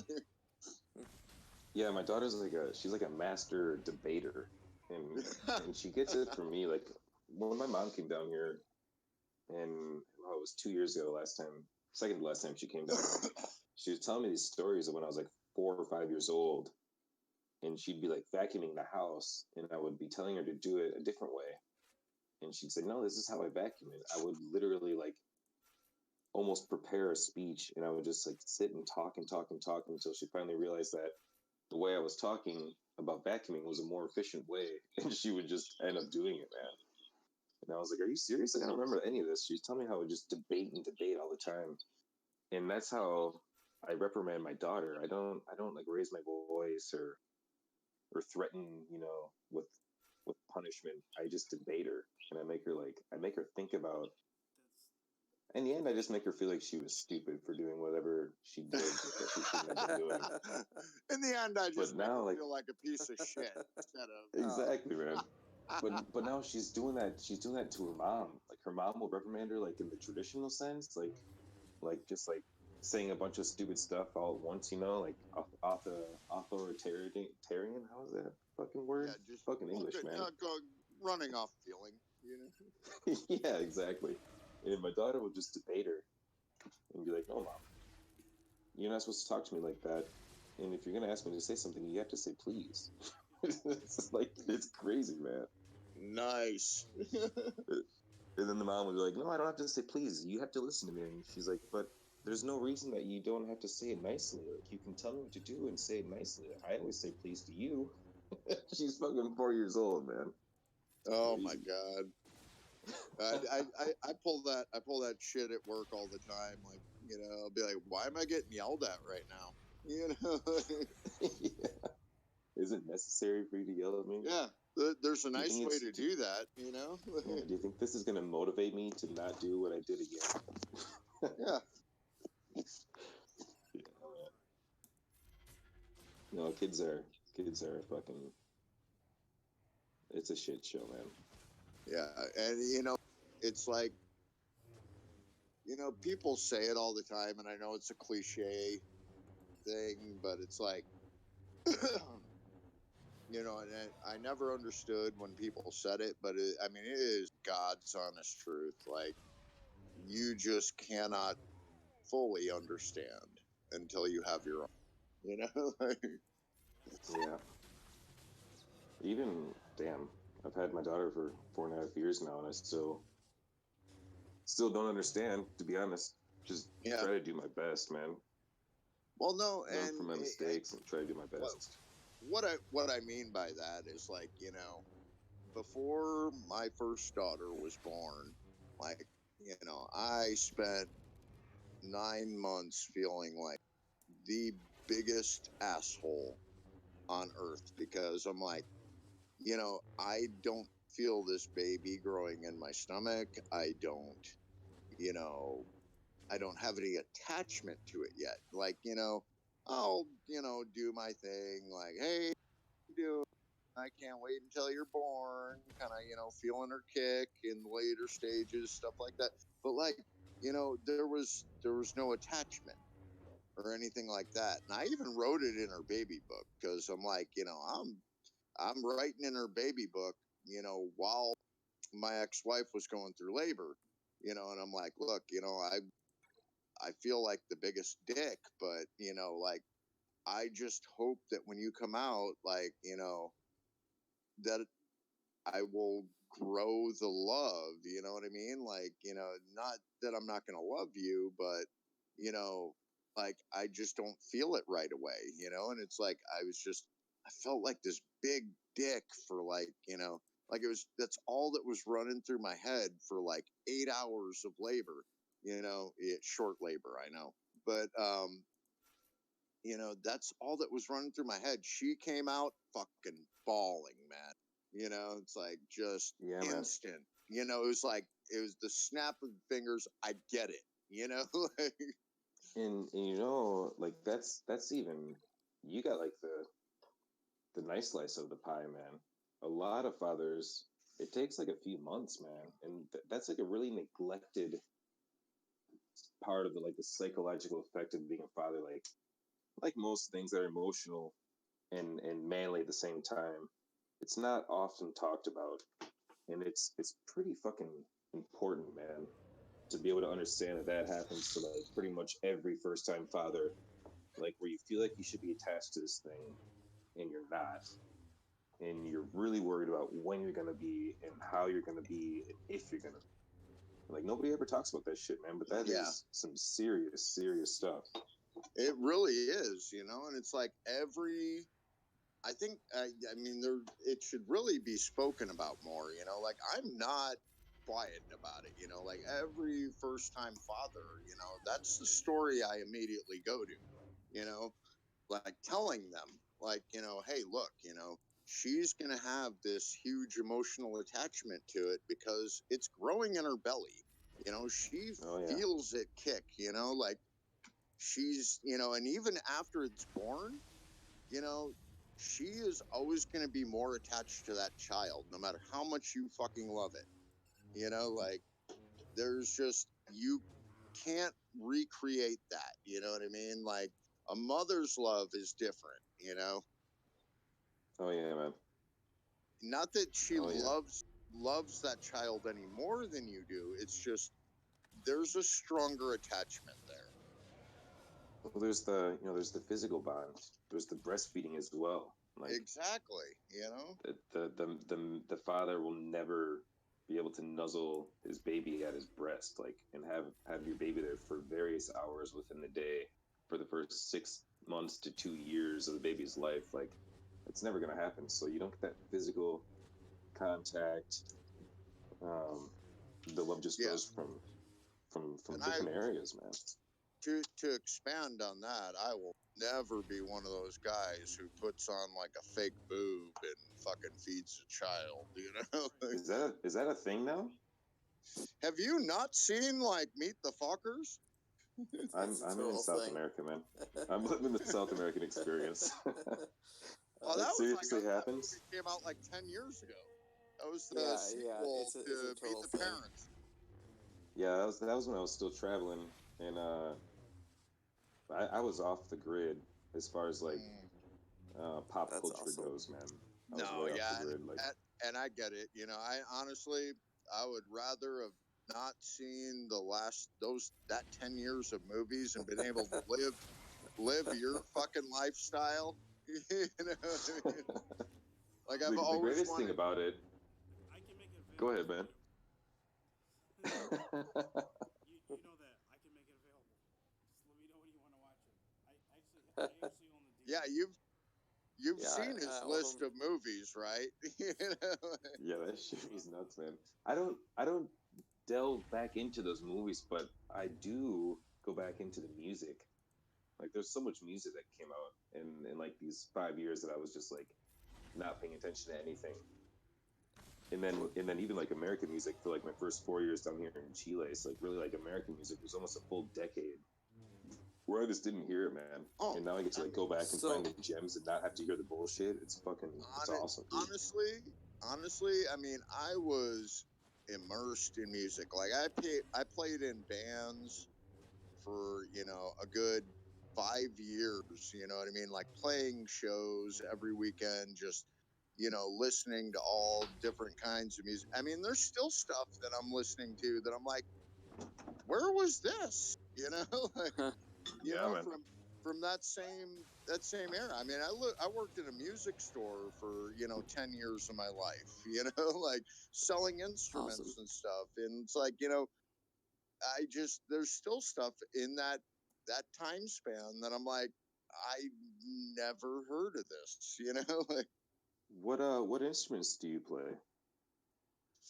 well, I originally taught myself guitar, and then like when I started playing guitar, me and my best friend, we started screwing around, you know, writing stuff, and I never learned scales or how to read music. And then it was like, we decided to start a band. Well, we had me and three other friends, and we all played guitar. I'm like, so like my one friend, he's like, well, bass isn't so much different. He's like, I actually kind of like that. So he started learning bass, and it's like, all right, well, now we got, fucking three guitar players and a bass player. I was like, fuck it, I'm gonna buy a drum set tomorrow. And me and like another guy, we went in halves on a drum set. I just started learning how to play that. And so, I mean, I can play bass, I can play guitar, I can play drums, but I don't know how to read music on any of it. I can fumble my way through it, but most of everything that I've ever learned has. Sorry if I'm slurring. I'm like 9 beers deep, but You're good, man. and and so yeah, I mean, it was just like out of necessity. I learned how to play drums, like, and so I always played in bands as a drummer because everybody wants to play fucking guitar or sing. So I never was without a band. Sure, man. Everyone always needs a drummer, man. That's for real. Exactly. I could play I drums. learned. I know bass, and that's it. I wish I knew drums. Yeah, I it's really learned. Go ahead. you get the coordination of like the foot and hands. I mean, like, I haven't played drums since my daughter was born. I mean, at least not in a show. Sure. I've screwed around for 2-3 minutes at a time, maybe 5 times since she was born. But Work up a each bit and of a every glisten. yeah, each and every time, like, oh, I mean, you run across people, they have a drum set, and it's like, oh, hey, fiddle around for a second. Oh yeah, that's cool. Oh, you play, like everyone's always cool with it, with you jumping on their set if you know how to play. Like, it's those people like, oh, hey, can I try it? No. Yeah, try and play are totally different words when you're talking about Yeah, drum set, man. exactly. It's like, and I know exactly where they're coming from because, we used to, okay. So back when I first started, we used to rent out this space to practice. Well, it was way bigger than what we needed, and it cost way more than we had, and it was like the half of the entire top floor of this building, and it was the only place that we could find that wasn't going to be in any one of our basements where we kept getting the cops called on us all the time. Wow. So like we rented this place, and I think it was only like $250 a month. I mean, it wasn't like thousands of dollars, but like we're 16, 17 at the time. We're like, fuck, man, like, we can't afford this, and so we're like, okay, here's what we're gonna do. I told them, I'm like, we're gonna go get a keg, and we're gonna invite some people, and we're gonna charge $5 a head. Well, like the first time it was like 10, 15 people of people we knew. Barely paying for We the keg. yeah, and yeah, barely paying for the keg, and they're like, okay, this is fucking stupid. I'm like, no. I was like, we're gonna do it again next week, and guaranteed we're gonna have like 4 times as many people. I was like, just think about it, you know. I was like, think about the old Word of fucking mouth, man. commercial. Yeah. And they tell 2 friends, and they tell 2 friends. I was like, you remember that fucking commercial? Yeah. Like, yeah, you know, we'll give it a shot. Well, we had like fucking 90 people that next weekend. And I mean, sounds like a great experience. oh my Fuck god, yeah, dude! man. I mean, by like a month and a half into it, we had 300 fucking people up there. Damn, You that's know, awesome, man. we Look made at that energy, fucking man. we made $1,500 that night. That's the only reason that I know we had 300 people up there. You know, like, Cool, man. and so like, but then like fights started breaking out, stuff like that. Yeah. Like I jumped in between 2 people. I didn't even realize one of the guys had a fucking knife. You know, like I almost Good took God. I almost took a knife to the fucking gut. You know what I mean? Like I jumped out of the way, and you know someone else fucking disarmed him, and everyone scattered. You know, but I mean, like the cops used to hang out like down at the bottom, like because they couldn't just come in because like we would let someone in and then lock the door. You know. And then, you know, it became a huge issue. We ended up getting kicked out of there. But, you know, the cops broke in one time. Well, I shouldn't say broke in. Someone fucking pushed someone down the staircase. The guy broke his leg, but he crashed through like the glass window. And that was like, and so the cops came in because, you know, someone was hurt and they saw the window break. They came running up the stairs the next day.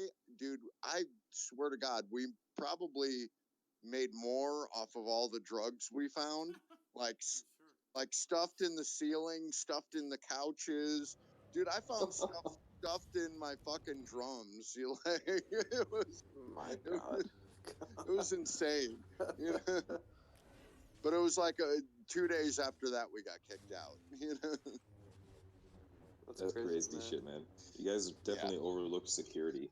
After 90, you guys were supposed to be 90 people. You're supposed to be looking at security. Well, that's kind of what I became. Was like, you know, me and my other friend, we became security, and I'm like, you know, this is, you know, at that point I was like, this isn't really fun. You know, I feel like I'm working.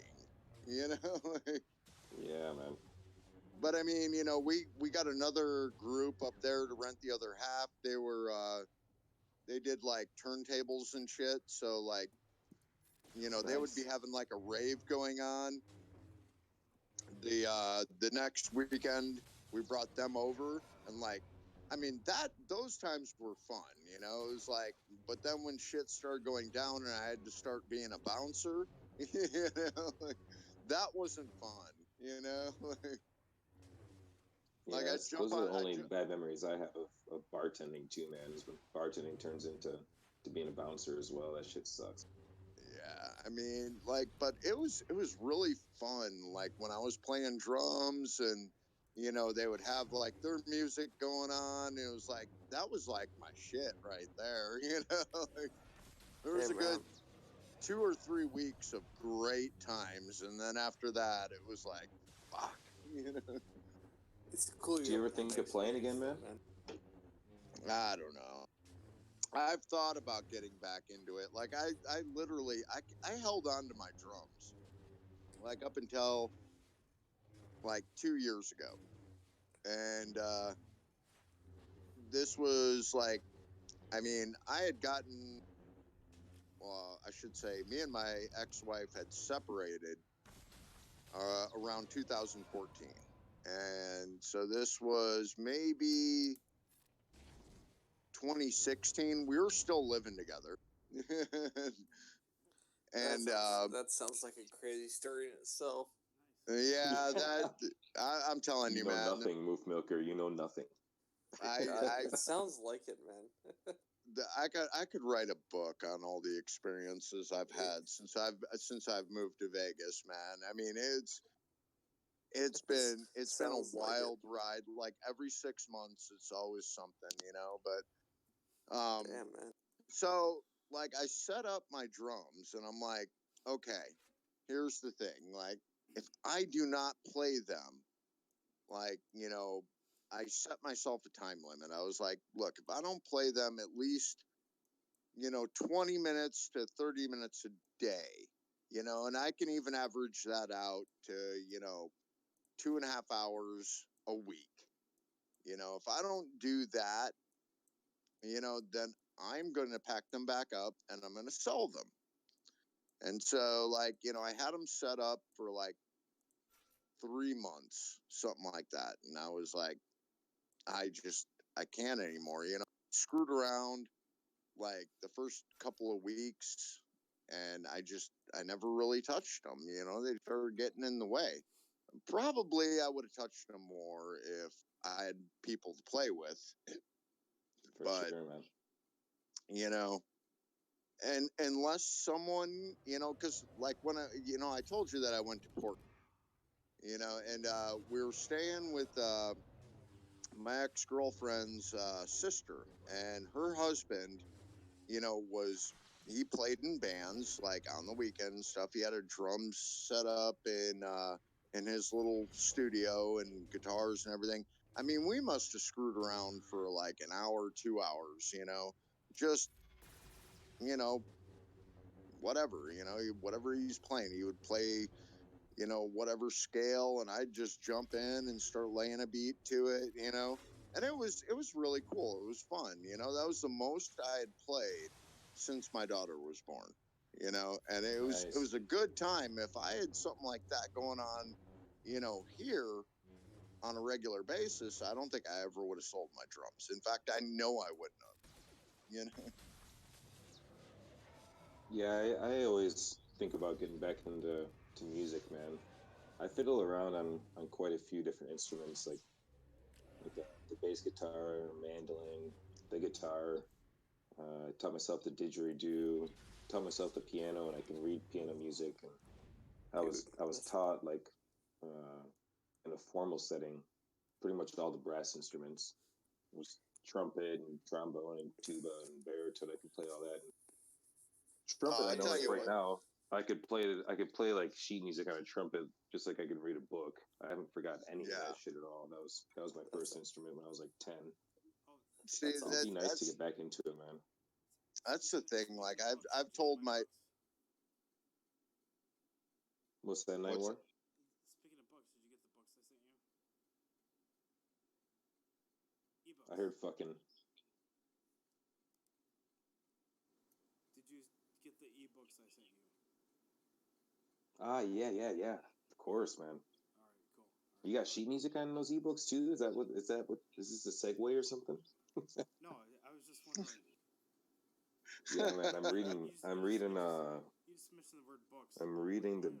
Darth Plagueis right now. I don't know if you gave me Darth Plagueis or if I downloaded it, but I'm reading Darth Plagueis. I'm finishing the Oh Thrawn my God. trilogy.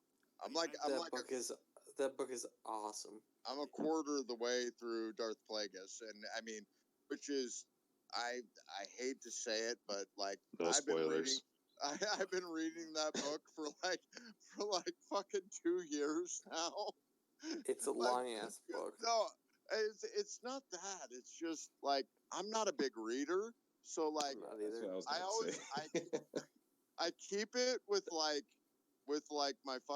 my shit when I go to travel. So the only time I read it is when I'm like, waiting for a flight or on a flight or something like that.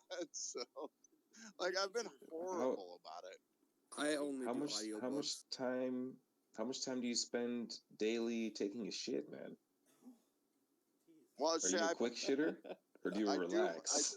I do my challenges and my raids when I take a shit. See, like Oh yes. my raid times fucking suck, dude. Like, they're all East Coast and I'm West Coast. So like, they do theirs at noon Eastern and what is it Ugh. for Sith raid, basically for me, it works out to 9 in the morning and 3 p.m. Those are the two Oh alternating man. times. You know what I mean? So I'm always at work and it's like, all right, fucking 9 a.m.'s coming. Oh, I gotta go shit. You know, God. I gotta run my JTR team, and then I can fucking auto everything else. You know. You know. Oh That's wait, crazy, no, man. Love it. I forgot. I gotta take a piss. It's Yeah, fucking yeah. phase 4. I gotta run my Night Sisters. You know. Where do you get your books from? What's that? Where do you get your books from? I usually just go to like Borders or something like that. You know. DME. Remember, Nightwar, he gets one book every 3 years, so it's not Yeah. really a high demand thing. Well, not even. I mean, I'm a quarter of the way through, you know, that book after 2 years. Oh, So, shit. The long run. I like it. well, no, I mean, like it. honestly, the longest part about it is like I keep a bookmark in there, but I like, wait a minute, I don't remember this. So I gotta like, I'll flip back like 10, like Go back 10 10 pages, Right. Yeah. and like, oh, okay, I know where I'm at. You know, okay, this guy's name is Scourge. Okay, you know. All right. Well, That's crazy, man. I'll leave this at that. Next time you want to get another book, DM me before you do anything. Oh Seriously. wait, no, that was the Revan book that Scourge was in. Yeah, it was. I Okay. have all. Don't worry about it. I've got. I do If all. the Hey, internet, but I made it through if the, that one. I'm just saying, I made it. I got to the end of that one. if the I've got internet all the still exists when eras, you I've finish got that all book, the. just hit Nightwar. Yeah. Awesome. And I just got, still have some fucking Vader book that I haven't even touched yet. I bought that Revan one, and then I bought the Dark Plagueis book because everybody ranted and raved about that yeah. one. I'm They'll like, sell it. okay. I was like, you know, I think I'm just gonna start it over and just like read it, you know, instead of like fucking around with my mods and, you know, figuring out GA teams. I think I'm gonna just sit down and read it. Well, if you switch your leisure time like into 100% reading time, you probably finish it. I don't know. If you're not much of a reader, it might take a month. But if you really get into it, probably, you know, 2 to 3 weeks, and you have it finished. Oh, you know, and I'm like I said, I'm not a big reader, but like when I like seriously get into like a book, I mean, I've maybe read 5 or 6 books in my entire life. You know, I mean, I'm not talking about like, you know, when I was a kid, I used to read the Calvin and Hobbes shit, and I'd read those fucking cover to cover in like, you know, fucking 2 days.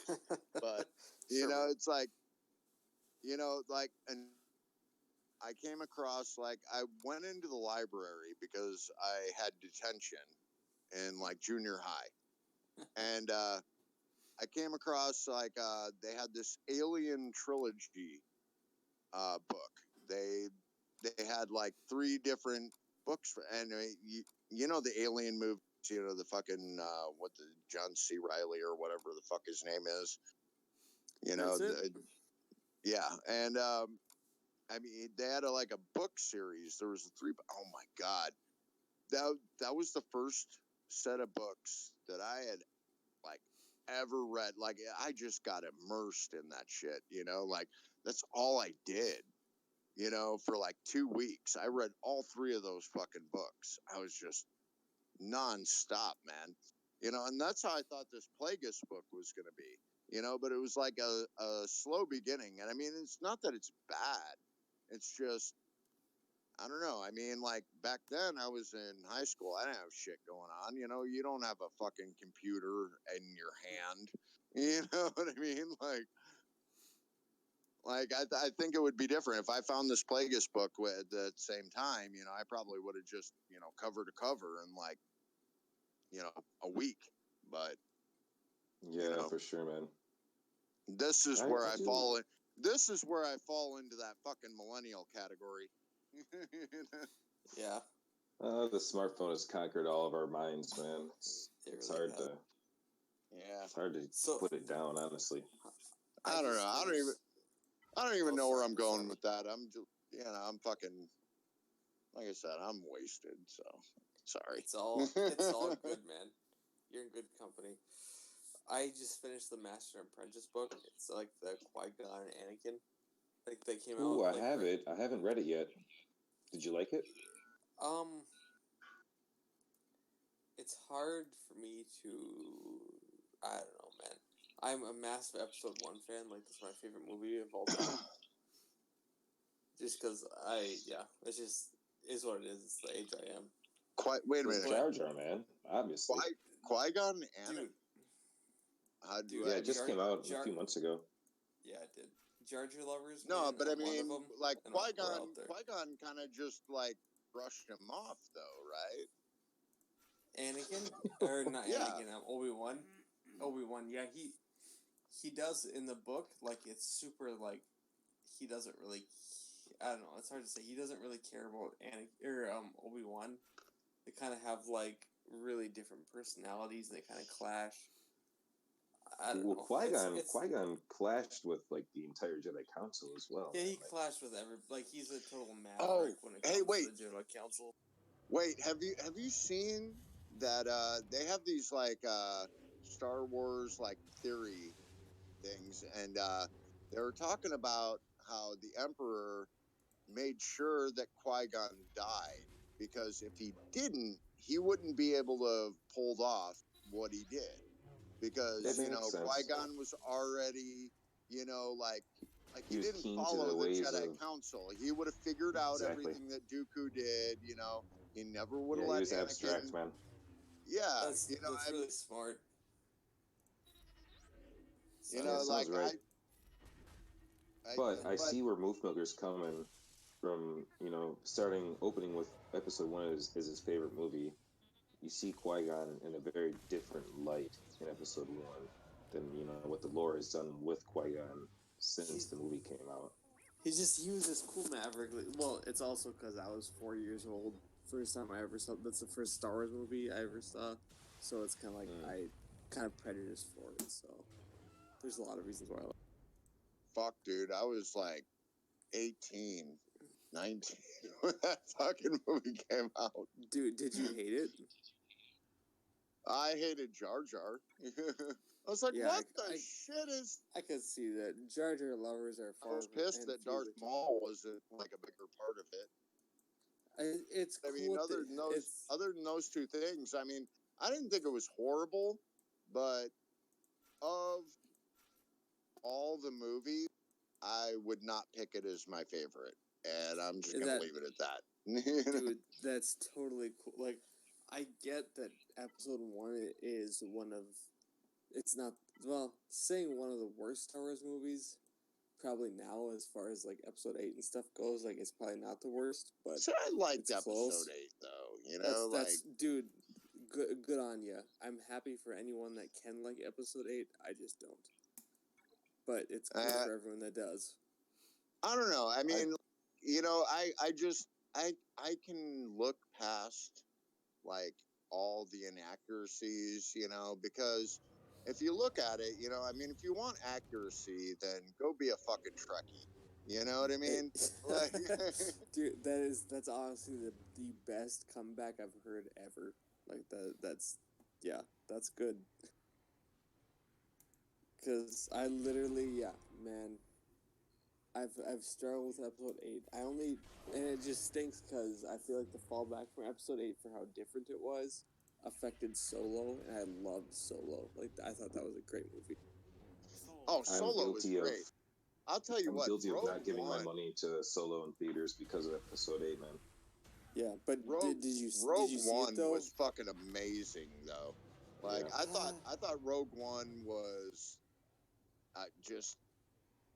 I don't know. I mean, like, my doubts because of like Episode 1, wasn't as great as the first three, or sorry, the last three, I should say. But like Episode 1 wasn't so great to me.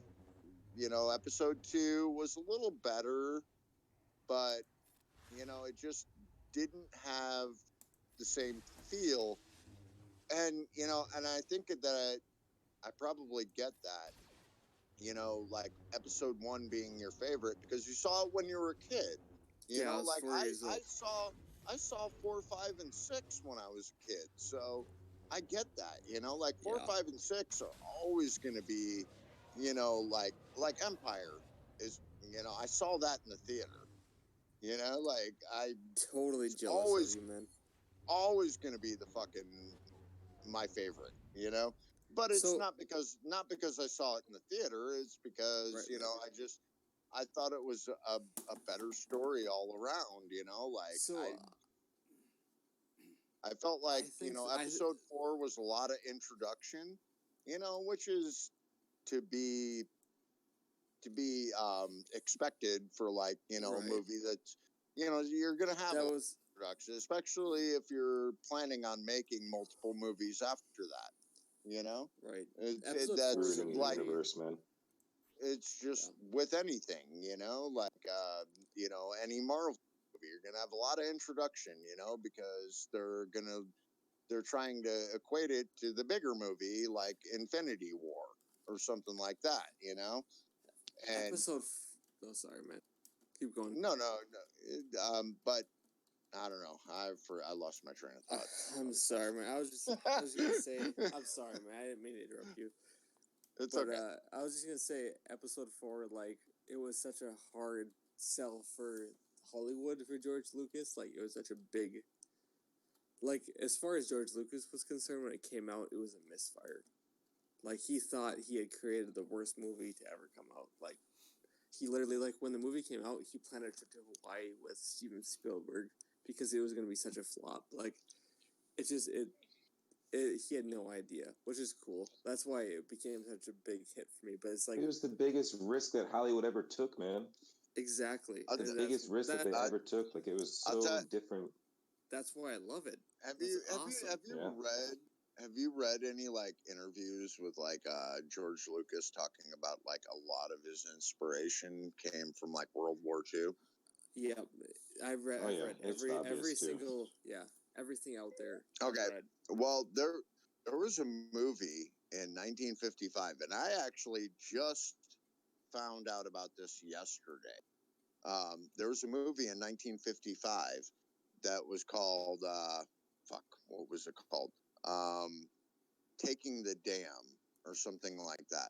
But I mean, like everything from when they fucking fought on the Death Star. I mean, it was like an exact ripoff of that movie. You know That's what a I mean? Like, Japanese film, isn't it? yeah. I'll Yeah. tell you what. I'm gonna post a YouTube link. Actually, I won't post it. I'll just which ones are your Ryloth and Moo or Moose Milk? I can't read.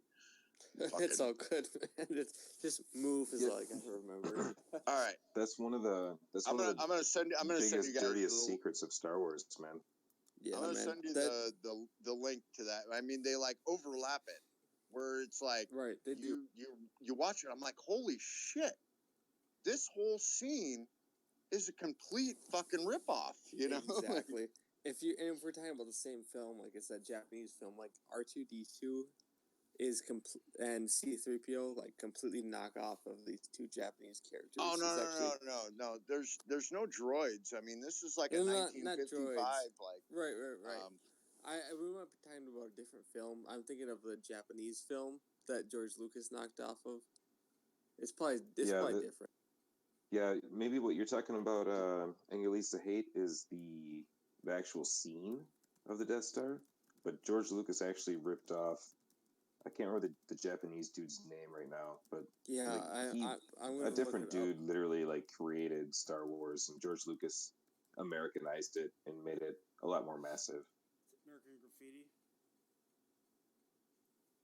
Oh, Nightwar Oh says no, to send it to That was him his too. first here film. it is.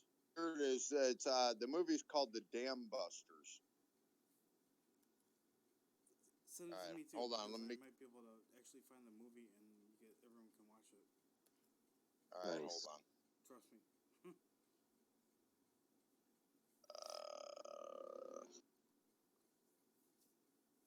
If I remember, I'll look for a link to the book that is dedicated to like getting this out into the open that George Lucas didn't have an original idea and that he just ripped off this Japanese dude.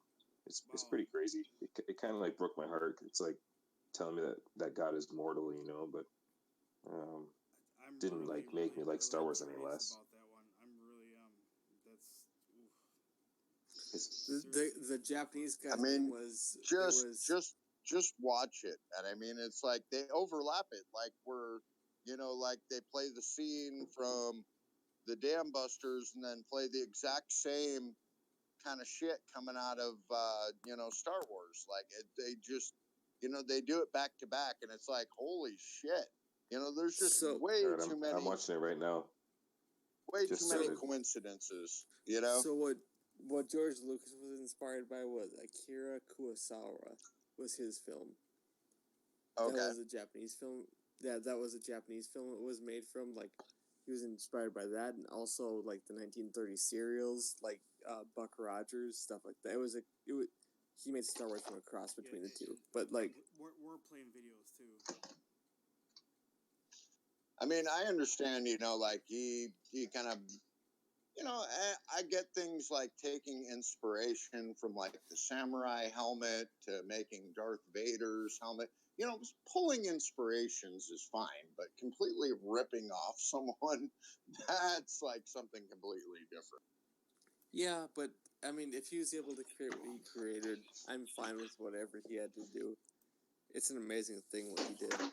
No, I don't disagree with you.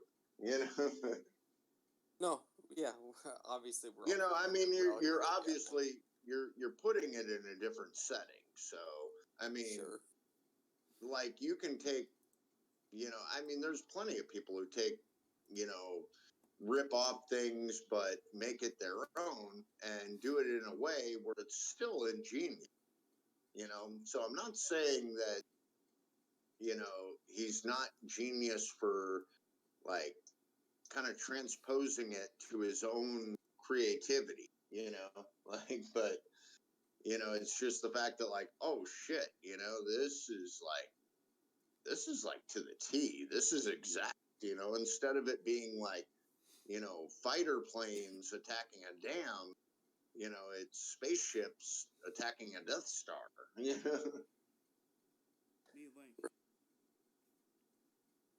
I feel like I could make this same edit with the Top Gun film, man.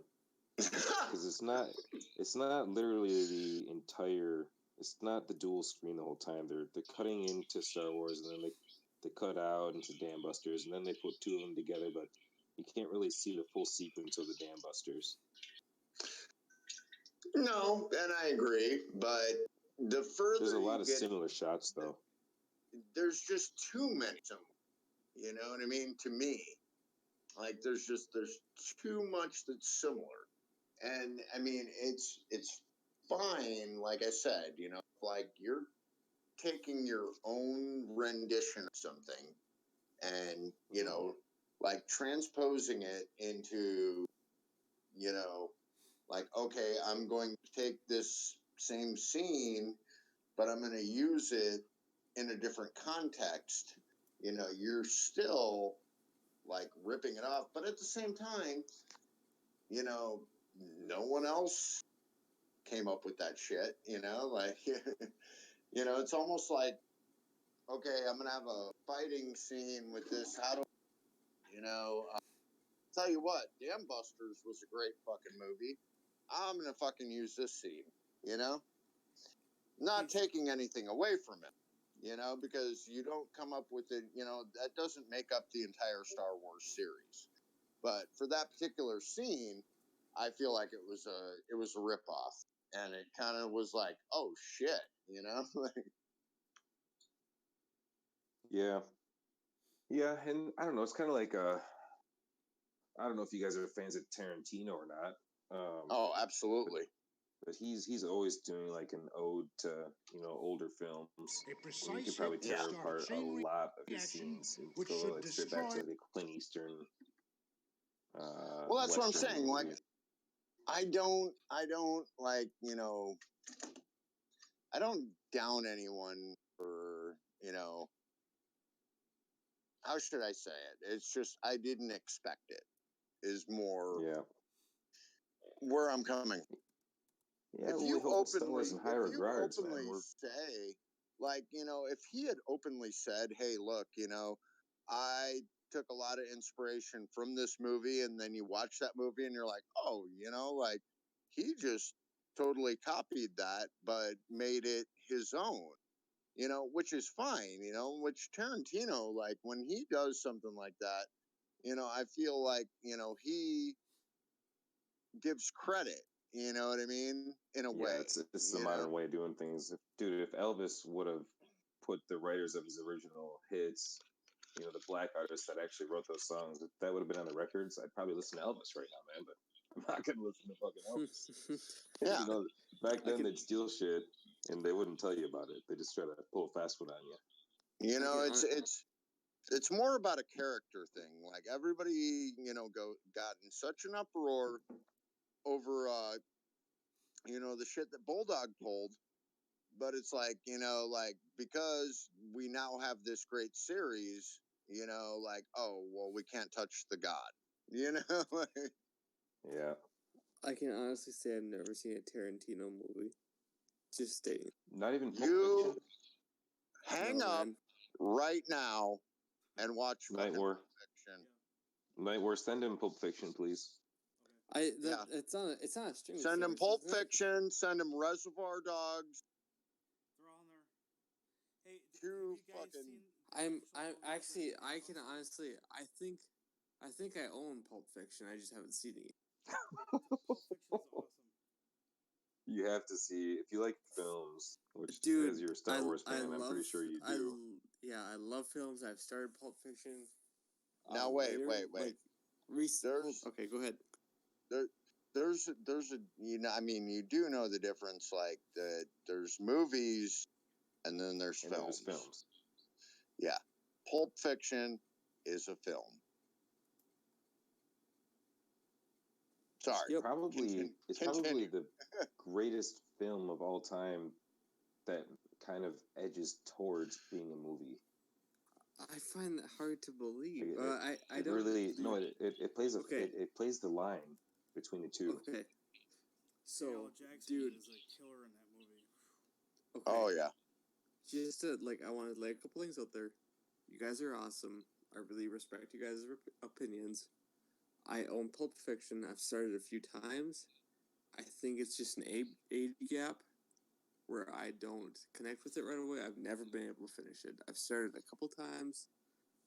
It's just. Hey, I'll tell you what. Sure, man. I'll tell you what. I went and saw The Big Lebowski in the theaters. Okay. Yeah. This was the next movie I was going to talk about. I walked out. I've never walked out of the theater on a movie ever. I walked out of the theater halfway into that movie. I watched it again a year later. Just like, okay, I just kind of want to see what the fuss is about because, that's the whole reason I went to see it was like, okay, I want to see what the fuss is about.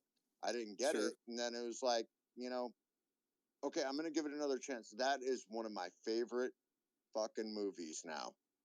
I was going to talk about The Big Lebowski because sometimes in the point in your life, I don't know, but you take a year, sometimes fucking 10 years, but you got to revisit some stuff, Agreed. Don't get stuck. Don't get stuck fucking talking to Starbelly Sneetches, okay? That's a great Dr. Seuss, my point is find your Pulp Fiction dinosaur and The Big Lebowski. Pulp Fiction and The Big Lebowski are the two sides of the fence. So, Pulp Fiction is a film that kind of wants to be a movie, and The Big Lebowski is a movie that wants to be a film. So, with those two, you really hit that fine line of what you can define the differences between the two types of entertainment. I can get on with that theory 100%. That is, they're cult classics for a reason, man. You really need to see them. So like if I, mall yeah, rats. Oh I've my seen god, Mallrats. Yeah. So if I can just say something, like I actually, your guys' opinion is really cool that I have it because I appreciate it a lot. And I actually, honestly, I see a movie every single Tuesday. I see a movie every Tuesday, no matter what it is. And Did you watch Lord of the Rings? I have seen the first one. That's it. But I have seen the first one. Nice. You they started. only get started the better from saga. there. And I loved it. I have loved it. I saw it in the last 3 months, honestly, for the first time. Well, I mean, I can't really get on board with your opinion. Seeing episode 1 is like your favorite. Dude, So that's fine. So, Just dude, fucking that's with fine. me. Because I totally see episode 1 being one of the worst films. I see that. I understand that. I'm just fucking with you, dude. No, it's fine. I honestly see it's like, as far as 1 through 6 goes, it's probably one of the worst. It just is what it is what it is for me. Seeing it when I did when I was like 4, like it's my favorite because of that time period. I Well, understand and why it's not great, but I like still I love said, it for what it is. I saw the originals when I was a kid, so I can get on board. You know what I mean? I Yeah, know exactly I what you're saying. right. There's some It's nostalgia it's attached nostalgia, to it. exactly. Yeah, Anger and leads to hate. Let me give you a little bit of pretense into why I asked him about Lord of the Rings. Okay. Moof Milker. It was me and Micaeus and somebody else that we were talking after, in the after party, after the party, and The after party. we were telling you how you need to We see have a these lot of films, those. and I was reminding you of the fact that episode 1 came out, and then the Fellowship of the Ring came out, and then episode 2 came out, and then the Two Towers came out. So it was like a back to back. And when I told you that, you said, "All right, I'm gonna watch it on Tuesday." And I Wait, and I did because Four of your movies opinion. came Yeah, out in the first 2. right, Loth. I saw the first one because of you, so you can feel good about that. It's pretty I still have the DVDs. You remember the big extended editions. Yeah, the extended. They look like books. Mm. I got those on my fucking stand for my TV right now. No, it's pretty crazy to if you have time for a couple movies in a day, to watch episode 1 and then to watch the Fellowship of the Ring afterwards, and recognize that they came out within a year of each other. I had no it's idea. pretty nuts what Lord of the Rings did, man. Oh, okay. I see It's cool. what you're saying. Fellowship of the Ring and episode 1 of Star Wars kind of followed. Okay, now I get it. I get what you're saying. The darkness of, because episode 1, it really does kind of define the trend that films went on. That era of films to me, and even what we're still doing now with the Marvel films. It's like a happy-go-lucky the cinematic universe, writers, Yeah. But unless you're Spider-Man, fantasy for yeah, Dude, using fantasy for a dark atmosphere and almost sepia colors and that kind of shit. Lord of the Rings was really special in that sense of the term. The way it was filmed, the way it was edited, the way they used the CGI, it was a lot better than what George Lucas did in the prequels, man. I really did appreciate I haven't seen any other ones besides the first one yet, but I really did like the first. They're so long. I fall asleep. It takes a few days to get through it. Oh, for sure. And the Fellowship of the Ring is the greatest movie to sleep to, man. So I don't blame you at all. And you're like with that on. You're like to movies how to books. Don't even get me the only way I can read a book is by listening. It's taken me 2 years to watch the Two Towers. That's cool. No, but the Two Towers it's a much easier watch, man. The Fellowship of the Rings, first hour, it just wants to lull you to sleep, man. They're in the Shire smoking the pipe, again. I got the extended. It's a lot of storyline. In every first movie, there's always going to be a lot of storyline. You know, Right. like they Yeah. start getting more action packed after that. You know, so But Well, they I draw your can't attention even more. count the amount of times the I've fallen asleep extended in Tatooine, man, with C-3PO and R2D2 just walking around before the Jawas even find them. I'll be sleeping, man. dude. Put that I movie on love all that. the time to sleep. But like the extended edition for Lord of the Rings, the first one, like I think there's an extra almost hour, and that's Yeah, what I watched. I think we might have made a mistake in recommending the extended versions like from the get go. You did, I think we and did say I that. went to Yeah, that was like a half price books. I don't know if you have those. Well, it's a half price book, so like basically everything's half off. So I got like the movie for like $3 or something like that. So yeah, it was the extended version. It ended up being like over 3 hours long. Like it took me a couple tries to finish it all, but I did like it.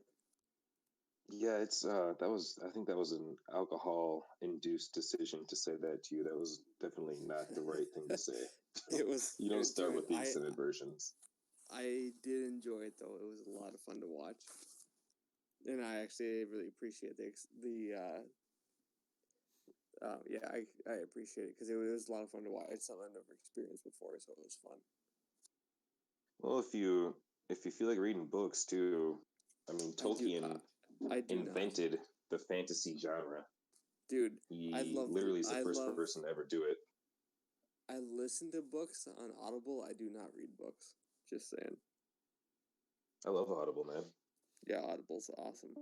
I have Master and Apprentice on Audible. I have to listen to that shit. That's why I listen to it on. And honestly, like Qui-Gon Jinn and like episode 1 stuff. Qui-Gon Jinn, Darth Maul, favorite characters. The book kind of bored me, but it is good. It's not great. It's good. It's like I give it like a 4 out of 10, honestly. I'll be right back. I'm gonna leave you in silence while I go for a piss break here. Sure.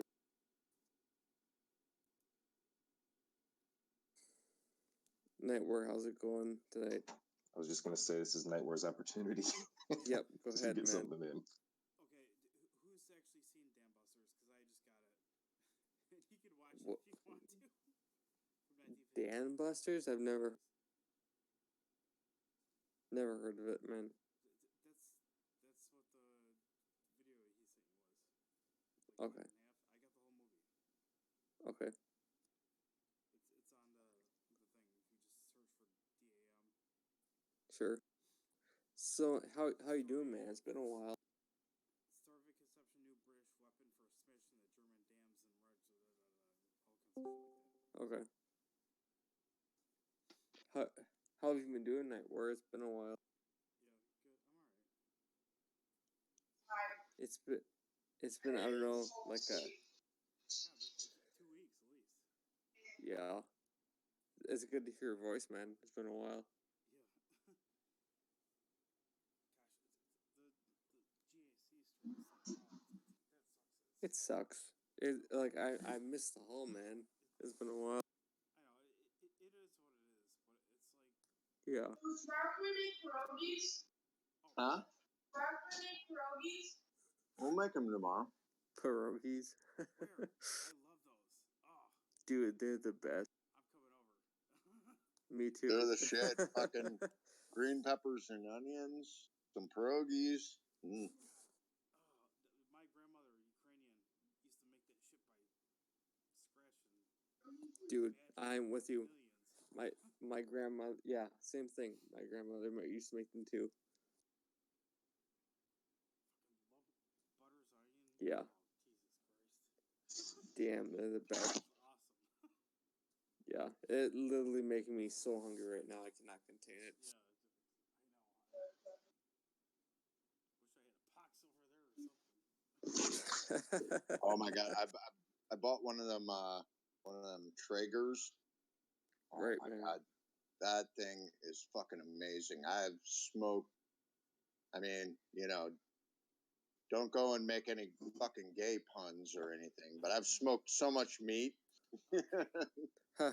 Dude, I've got to trigger myself, man. I love it. Oh, did you get the You one? guys are with, fucking like, assholes. Trying to make me Did you get the homesick. one- Talking about pierogies, man. You get the one with Pierogies. the Wi-Fi? where you can like set the Wait. temperature and like all that shit off your phone. Yeah, man, it's awesome. I've Oh got my god, so fucking cool. it is. No, pierogies are actually Polish, but there Exactly. are a lot of Polish. Polish people in my region of Michigan. Like, there's full-on Polish restaurants, man. We used to go out to eat pierogies. Like, holy shit, man. Were you Upper Peninsula, Michigan? No, an hour south of the bridge, man. Okay. I've done Upper Peninsula, Michigan for vacation a lot, just because it's really close to Minnesota, like the Lake Superior side of it, like really close to Minnesota. So I've Like the done that. northwestern side. Right. Nice, man. That's beautiful. The northeastern side also is quite fantastic. Lake Superior is a hell of a lake, man. It is.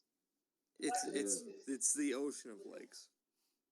Yeah, the Great Lakes, at least Lake Michigan, Lake Huron, and Lake Superior, like you really do get that ocean feel.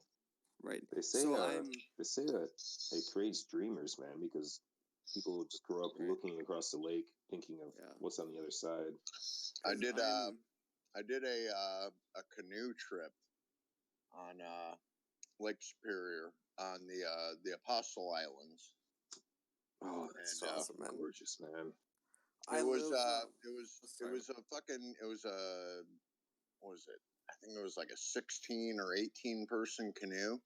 I mean, this thing was huge.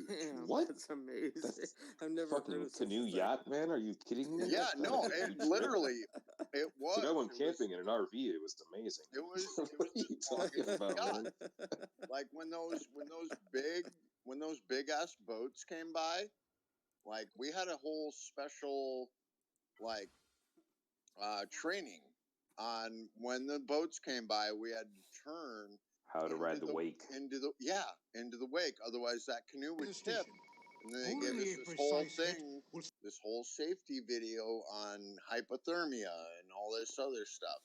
Yeah, you know, Set but I up a mean, chain I'll tell you what. The target area is That only 2 meters water wide. was so crystal clear.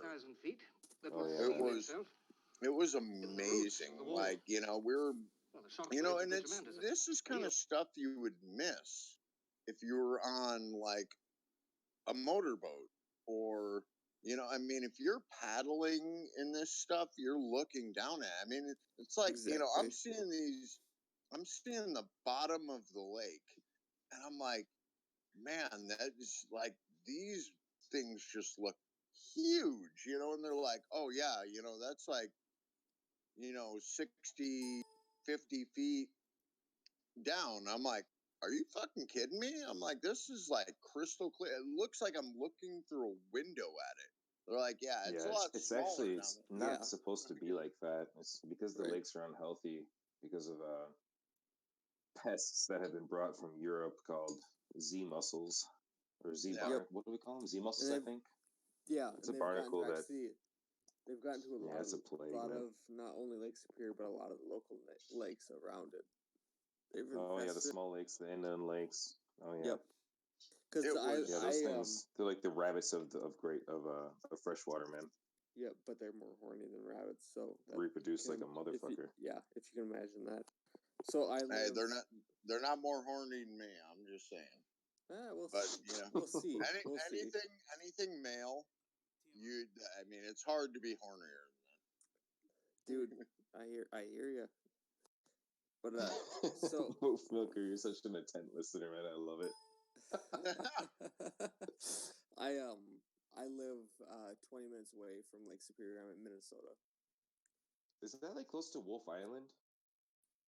I'm not actually. That doesn't sound familiar. I don't know what you like. I don't. Seal itself. I know it's in the roots. I know it's on the western side. Well, the shock waves would be tremendous. Real earthquake. But could you hit a target that size from 8 miles out? Switch to targeting Your bomb aimer. No, man, I've never been into Minnesota just because you guys are the land of 10,000 lakes. Michigan has 11,000. Only a precise hit will set up a chain reaction. The target area is only 2 meters wide. Drop a 10-ton bomb from 40,000 feet that would seal itself. So I live 20 minutes away from the roots of the wall. All right, man. Well, the shock waves would be Live 20 tremendous. minutes away from Lake Real Superior, earthquake. right? But could you hit a target that size from 8 miles up? Switch to targeting computer. Your bomb aimer keeps his eye to this little peephole. And when these two nails at the end of the arms are in direct alignment with the towers, then you'll be exactly 600 yards from the wall, and away goes your bomb. All wings report. Okay, leader. Hello, Ed Mother. Are you there? Red 3 standing by. I'm here, leader. Standing by. Here, leader. Standing by. Here, leader. Red 2 standing by. Here, leader. Standing by. Here, leader. Red 5 Here, standing leader. by. Look at the size of that thing. My goodness, it's big, isn't it? Can we really break that? I'm going to cut across the axis and try and draw their fire. I'll fly across the dam as you make your run and try and draw the flag off you. Okay, thanks, leader. This is Gold Leader. We're starting our attack run. I'm going into attack. How many guns do you think, Gold 5? Say about 20 guns. Some on the surface, some on the towers. How many guns do you think there are, Trevor? I say there's about 10 guns. Some in the field and some in the towers. It's too late, Skipper. It's too late. You should be able to see it by now. I reckon you should be able to see it by now. 30, 40, 30, 35. It's away! Negative. Negative. It didn't go in. Just impacted on the surface. It's gone! We've done it! We haven't. It's still there. Hold there, steady.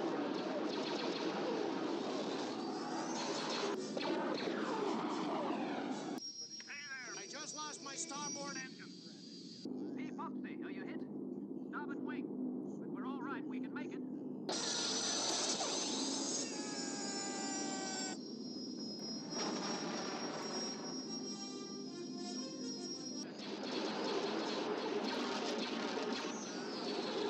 You've got the last bomb, Les, so take your time.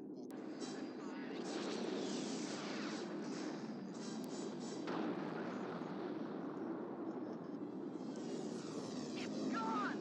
Look! My God! Enjoy working out? Absolutely, man. If that's like your hobby and your thing you're into, but if you're only doing it for the health aspect, fuck that, you know?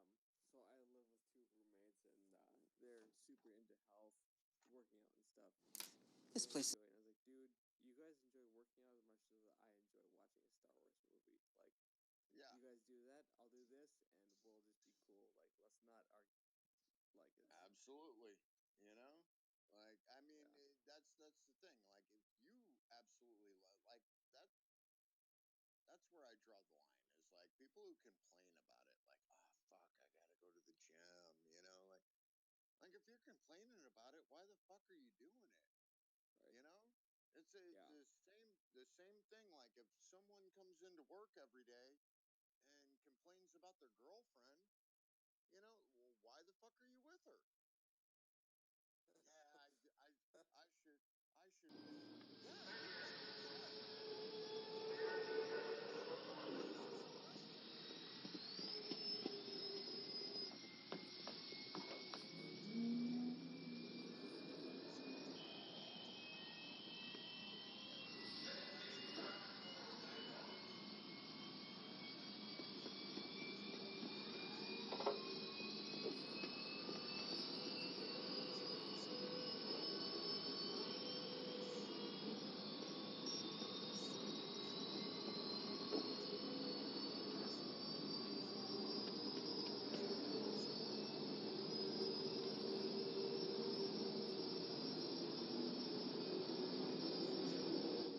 Luke, the Force will be with you.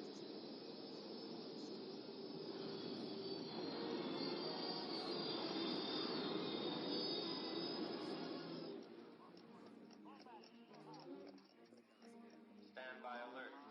Death Star approaching. Estimated time to firing range, 15 minutes.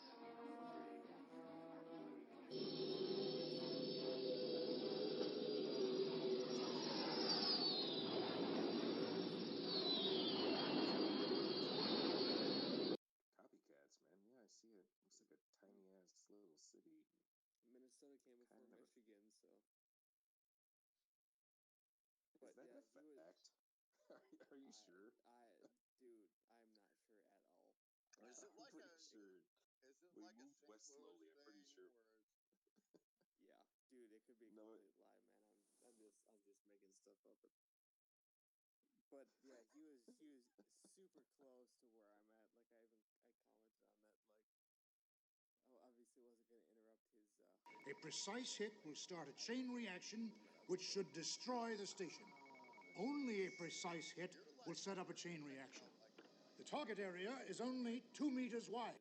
Drop a 10-ton bomb from 40,000 feet that would seal itself in the roots of the wall. Well, the shock waves would be tremendous. A real earthquake.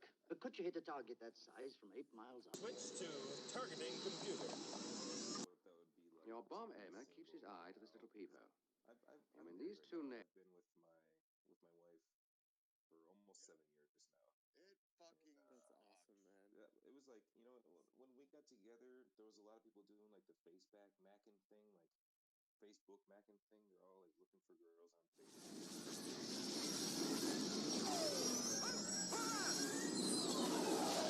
To help inspire the effects team at ILM, Lucas had spliced together aerial dogfights from old war movies.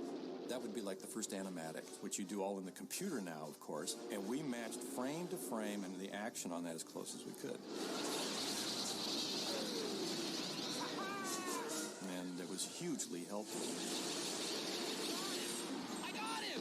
Great, kid! Don't get cocky! To describe that abstract world of a battle is impossible. Storyboards don't do it as far as the pacing, the rhythms that he needed. Thanks, Wedge. That was a great thing.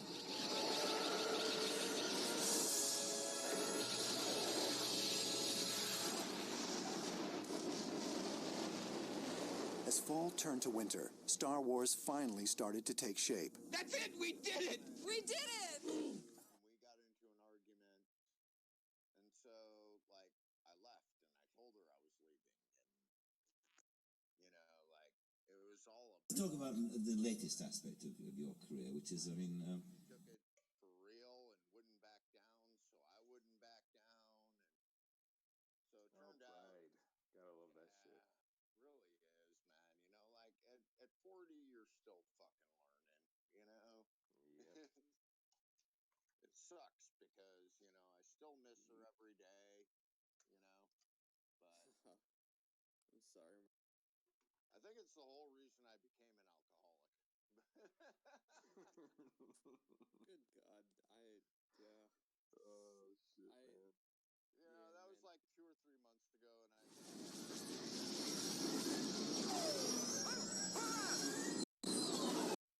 After the fact, kind of tear my heart out after, you know, I technically tore hers out from that whole thing because she keeps, you know, saying she wants to work shit out, and then, you know, like we'll fucking be talking for a couple of weeks, and then some issue comes up, and she gets pissed off and starts ghosting me and shit. You know, like, dude, I don't know that she knows that it hurts me so bad, but like, you know, this last time, I mean, it's been 2 weeks since we talked, you know, and it's like just some dumb fucking thing, you know. It's like, I don't know, maybe I'm just bad with people. I don't know what the fuck's going on, but dude, I'm sorry, man. That sucks. My wife left me in January of 2019, and You left? She left with my best friend. Oh. You're hopefully not your best friend. Maybe what you thought was your best friend? He's been my childhood friend since I've been about 10. Oh my God, that's fucking horrible. How in the... That's almost as bad as Anger Leads to Hate's ex-wife. No. It's kind of the same territory. You don't as far as like your pride goes, like that's okay. That's rough stuff. So here's the thing, you know, and I mean you don't even know the full story of it because like I told you that, but I'm gonna tell him. Okay.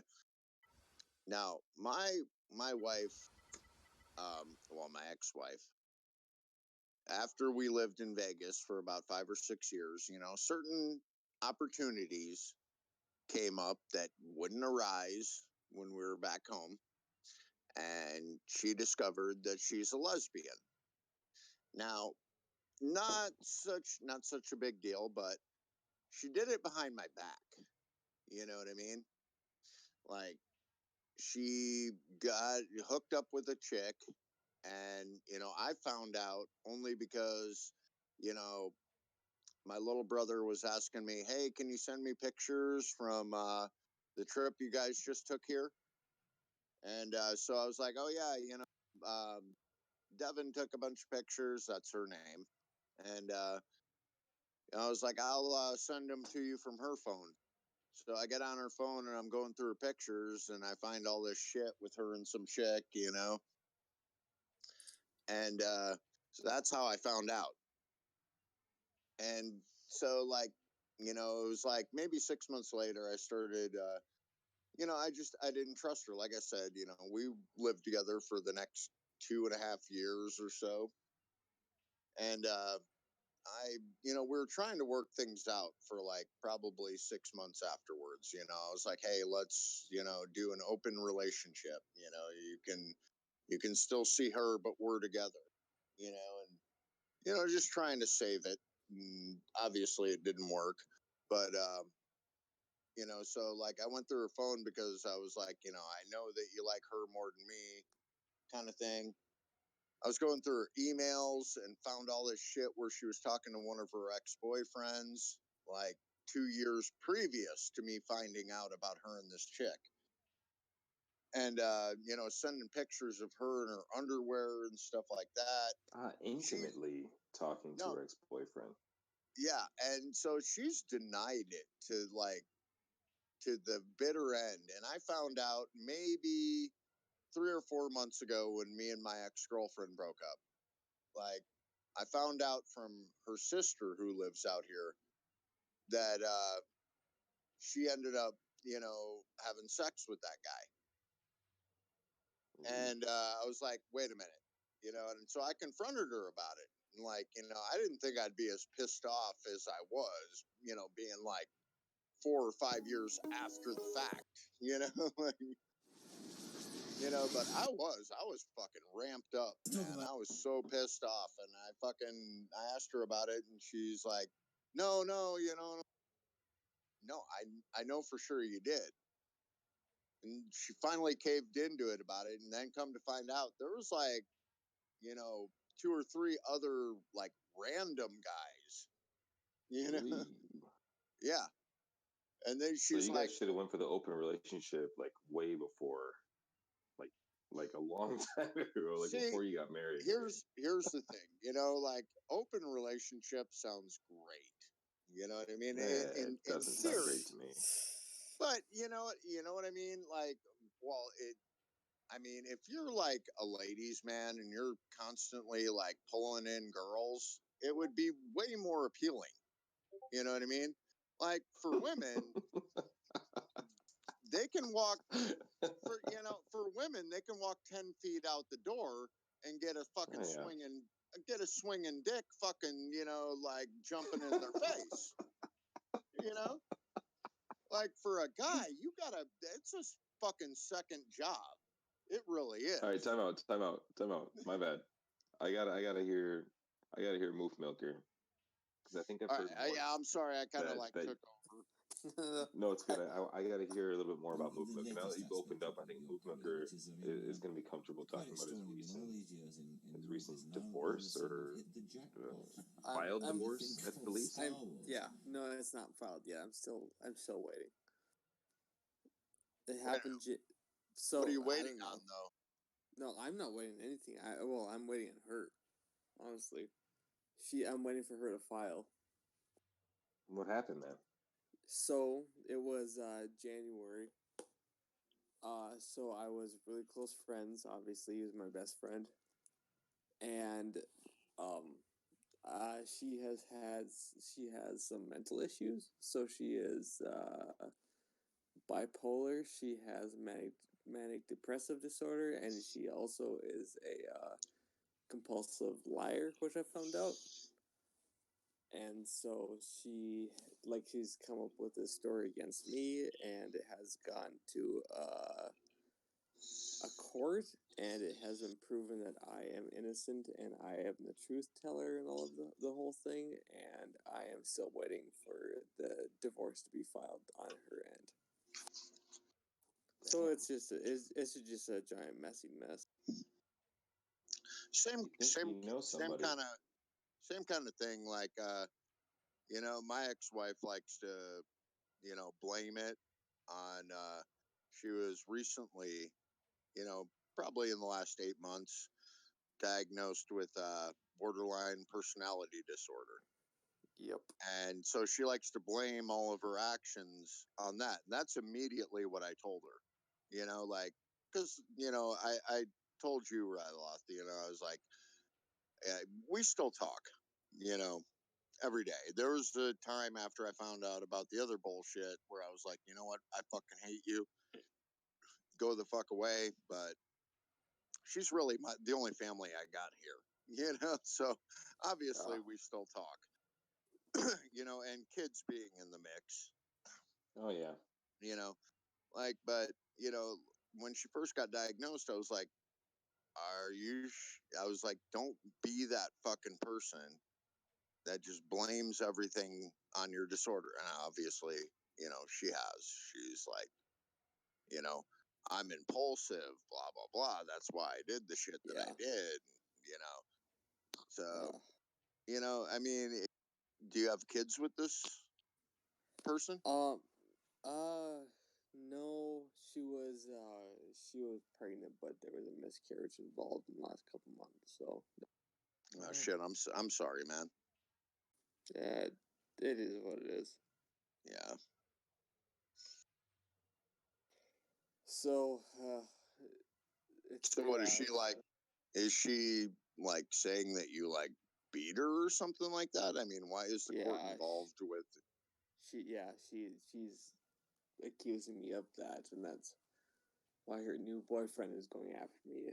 And anyone who knows me laughs at the idea because they know like I'm one of the most mellow people that exists, and that's just not me. But it's what she's accusing of, and I just gotta deal with it. And it just is what it is. Moof Milker, I never thought that I would say this to. Sorry, Nightwar. I never thought that I would say this to somebody that I've only met through their voice online. But honestly, your personality screams through the way that you speak, and I would never, ever imagine that you would do something shitty like that, man. Like, I barely even know you, but just hearing you speak, I can already tell that you're not that kind of dude whatsoever, man. Oh, I won't surprise you, but I've got nothing. Yeah, I really appreciate people, and I just hate violence. Like that. If there's anything I hate, it's violence, and it's just like, man, I gave nothing but love for her, and also my best friend, who is now accusing me of it. Like, did nothing but good for him through the years, and it stinks. But man, I'll deal with it. Like See, you hit 40 and you just fucking hate everyone.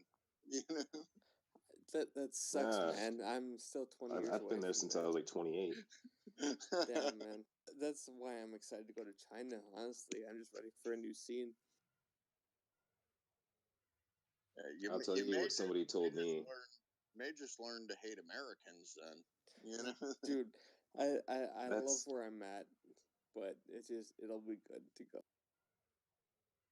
It's the greatest revelation that you will have overseas is that you will finally be able to identify what is American and what is not. That's to me the best thing about living away from home. That's a really cool. Now I saying. really understand the States, man. Like I thought I did before, but I definitely do now. Looking at it from the outside in, that's whole cool, different picture, man. That's cool. No, but one of my coworkers from the golf course, he was like the drunk of the golf course, but he gave me this sage advice. Gave me this sage advice in a very simple comment. Actually, as soon as you're done with, I've got something funny to say, but go ahead.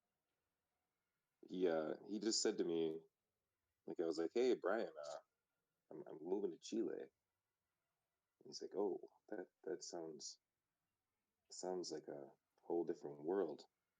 Don't get lost there. That's all I gotta say, man. Just don't get lost when you go to China. Dude.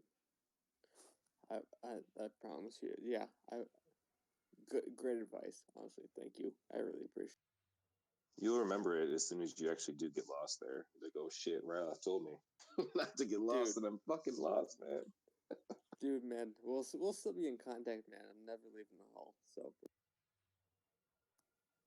but so the advice I heard from my golf course experience was, it's funny because the person who told me that was my best friend. Who, yeah, that's the dude who ended up who's with my soon-to-be ex-wife now. It's that same dude. He said, never forget who you are and never give in to yourself. But that dude did not live by his. Yeah, it sounds like he needs to take his own advice. Yeah, he did not live by his own advice. It's terrible advice, man. If you move to a whole different country, that's the first thing you need to do is forget who you are and create a new person. It's like, that's the whole point. Don't be obsessed with who you are. Don't be obsessed with where you came from. Be willing to take in new culture. Be willing to take in new things, like new experience. Yeah, man. There's two fine examples of now knowing why that dude is a douchebag. Dude, he has no idea what's going on, man. He's something else. I really did, like, I grew up with him, but yeah, he has really turned out to me he's not super solid anymore. I don't know this guy at all, and I don't know you very well, but I will fuck this dude up if you want me to, dude. And with plumber forearms, man. Those guys can pack a punch. Dude, so man, I'm 170 pounds. I'm 6'4". So I'm a skinny dude. Since of late. You like Conan O'Brien, man? I love that, man. But fucking bird legs, man. Like Manute Bol? From January of this year, I was 240 pounds. Well, divorce will do that to you. I went from 240. It certainly will. To 170-ish, like somewhere around there. Like, yeah. Anyways, he's 6'5" and probably 250, and none of it is fat. I will fuck him up. All muscle. He is the strongest looking person I've ever seen. Hey, the key word there is looking. Okay? Strong looking. I work with my hands all fucking day. I will break so do I.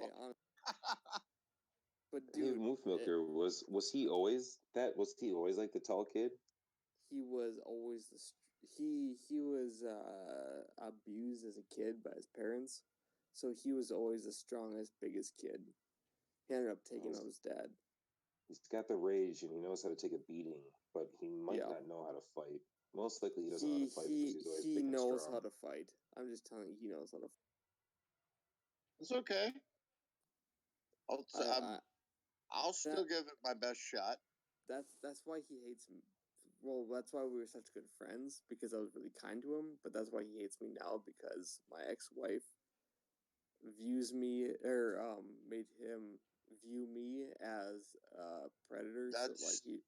That's the problem with people, man, is fucking people view kindness as weakness. Yeah, that's exactly it. Like, I don't know. I don't need to explain to you guys, like, the good or whatever. It doesn't matter. The it just is what I just, yeah, you know what? I know that I'm fine with who I am because, like, I don't know. It just is what it is. I mean, it sounds like, really does sound like you've kind of moved on to a different life.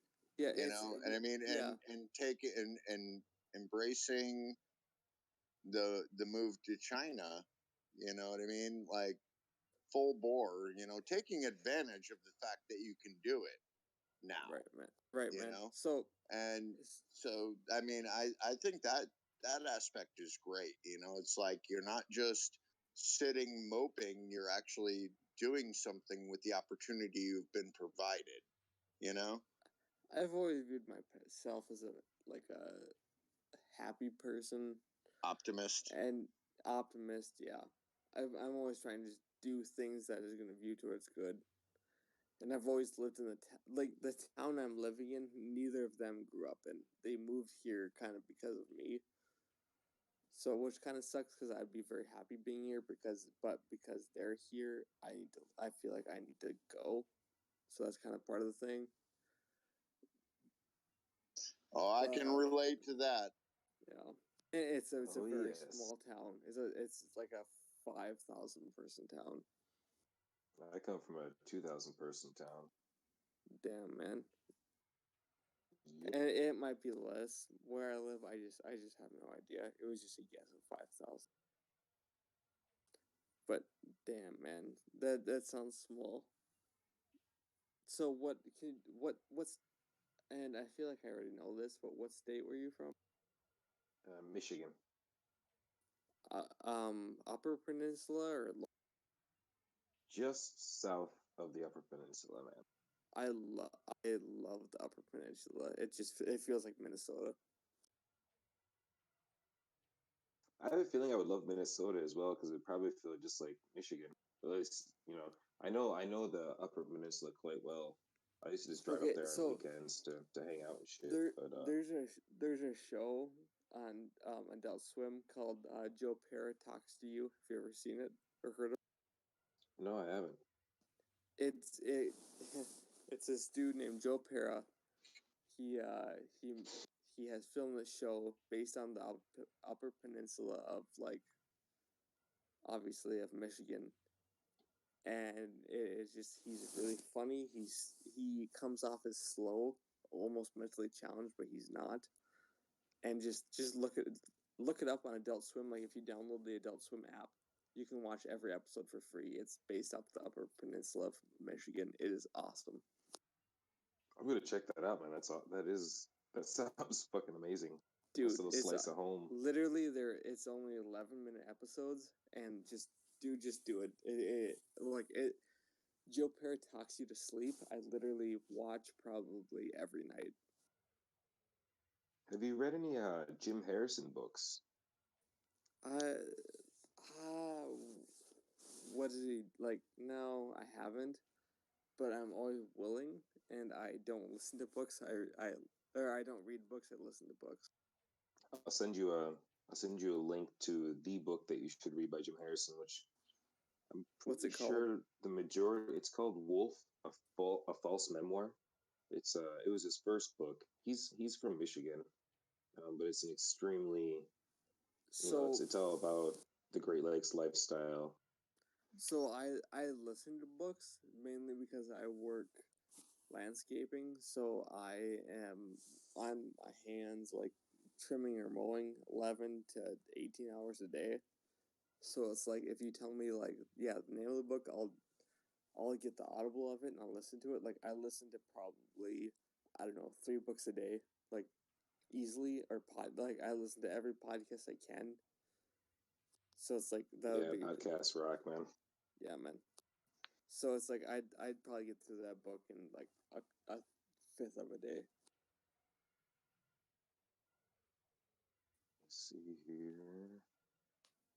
But I yeah, don't man, know you if I said can about send a Audible link, but I'll send you an Audible screenshot so you can have it in there.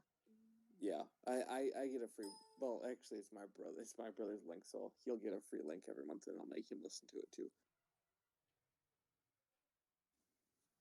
But man, that's really cool that you do. Like, I appreciate it, man.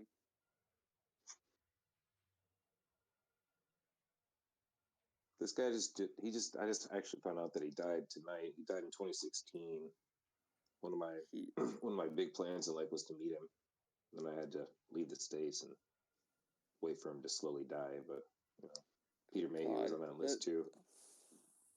That sounds wonderful. You know what? Peter Mayhew was on my #1 list of people to meet because of how kind he was, and I had a ticket to Celebration this year in Chicago. Oh shit! And it was like an $800 ticket, and it just burned. I didn't go because that was literally the middle of my divorce. I just left the country for it. Oh, and I just didn't do it. And that's one of my biggest regrets in life. No, that's crazy, man. Yeah, and I literally had I also had not only the ticket to go to Celebration, but I had the ticket to meet him. And it just sucks I didn't do it. Yeah. It was it cost me about $1,800. And I just didn't go just because timing was wrong. I was in Kissimmee, Florida, just trying to forget stuff. You just don't give a fuck about anything at that point. Right. That's exactly it. I was on a poolside drunk, pretty much. That's a fantastic way to be. It is. I'm that way right now. It's the poolside. Which I saw. Hey, where do you live, man? I'm in Las Vegas. On the strip. To be involved with a piece of science That's fiction cool, man. Almost. About 15 minutes out.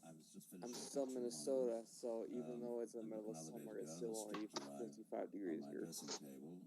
Oh, fuck. You know what, though? I will take our, 3 months of 120 degrees over, the month of 90 degrees back there. You know? And how about them grasshoppers, man? Oh, my God, dude. They're fucking insane right now. They still haven't left? No, they're mostly gone. I haven't seen them in a long time, but I mean, That shit was they got nuts. Yeah, they got fucking bad. That was biblical, man. The Yeah. plague and shit. Well, it was because we got so much more rain than Arizona the did. moisture. Yeah. It was. We got a lot of fucking rain, and it's. They migrated up here. We've got grasshoppers here too, and they're minimal. But I'm literally leaving for camping. In what it's 1:30 here, so about 8 hours from now, I'm leaving for camping. I'm gonna be gone for 3 days, but I cannot wait. We're camping on I'm camping on the Mississippi, or I'm gonna go to Kind of the small. I mean, the Mississippi isn't small. They do a little creek river kind of thing. We had Those rivers that you can almost get a running jump and cross it. That shit's badass. Oh yeah, absolutely. We had a few places, and we would have, one car at a national, or if we wanted to get out, we had a bunch of different cars lined out. So Yeah, we used to do that shit too, man. I had one that was 15 minutes from my house. Nah, 10 minutes from my house, man. The Jordan River. We just used to get fucking wasted. It was like a tailgating party on the River Creek, man. Everyone was fucking wasted. Titties were out. But I used to do. They have a river fucking awesome. We pushed our rafts out into the middle. It took 3 tubes tied together, but there's 3,000 fucking people out there. It's it was really cool. The second year we went, you'd paddle out to the middle and float over to the bank. Because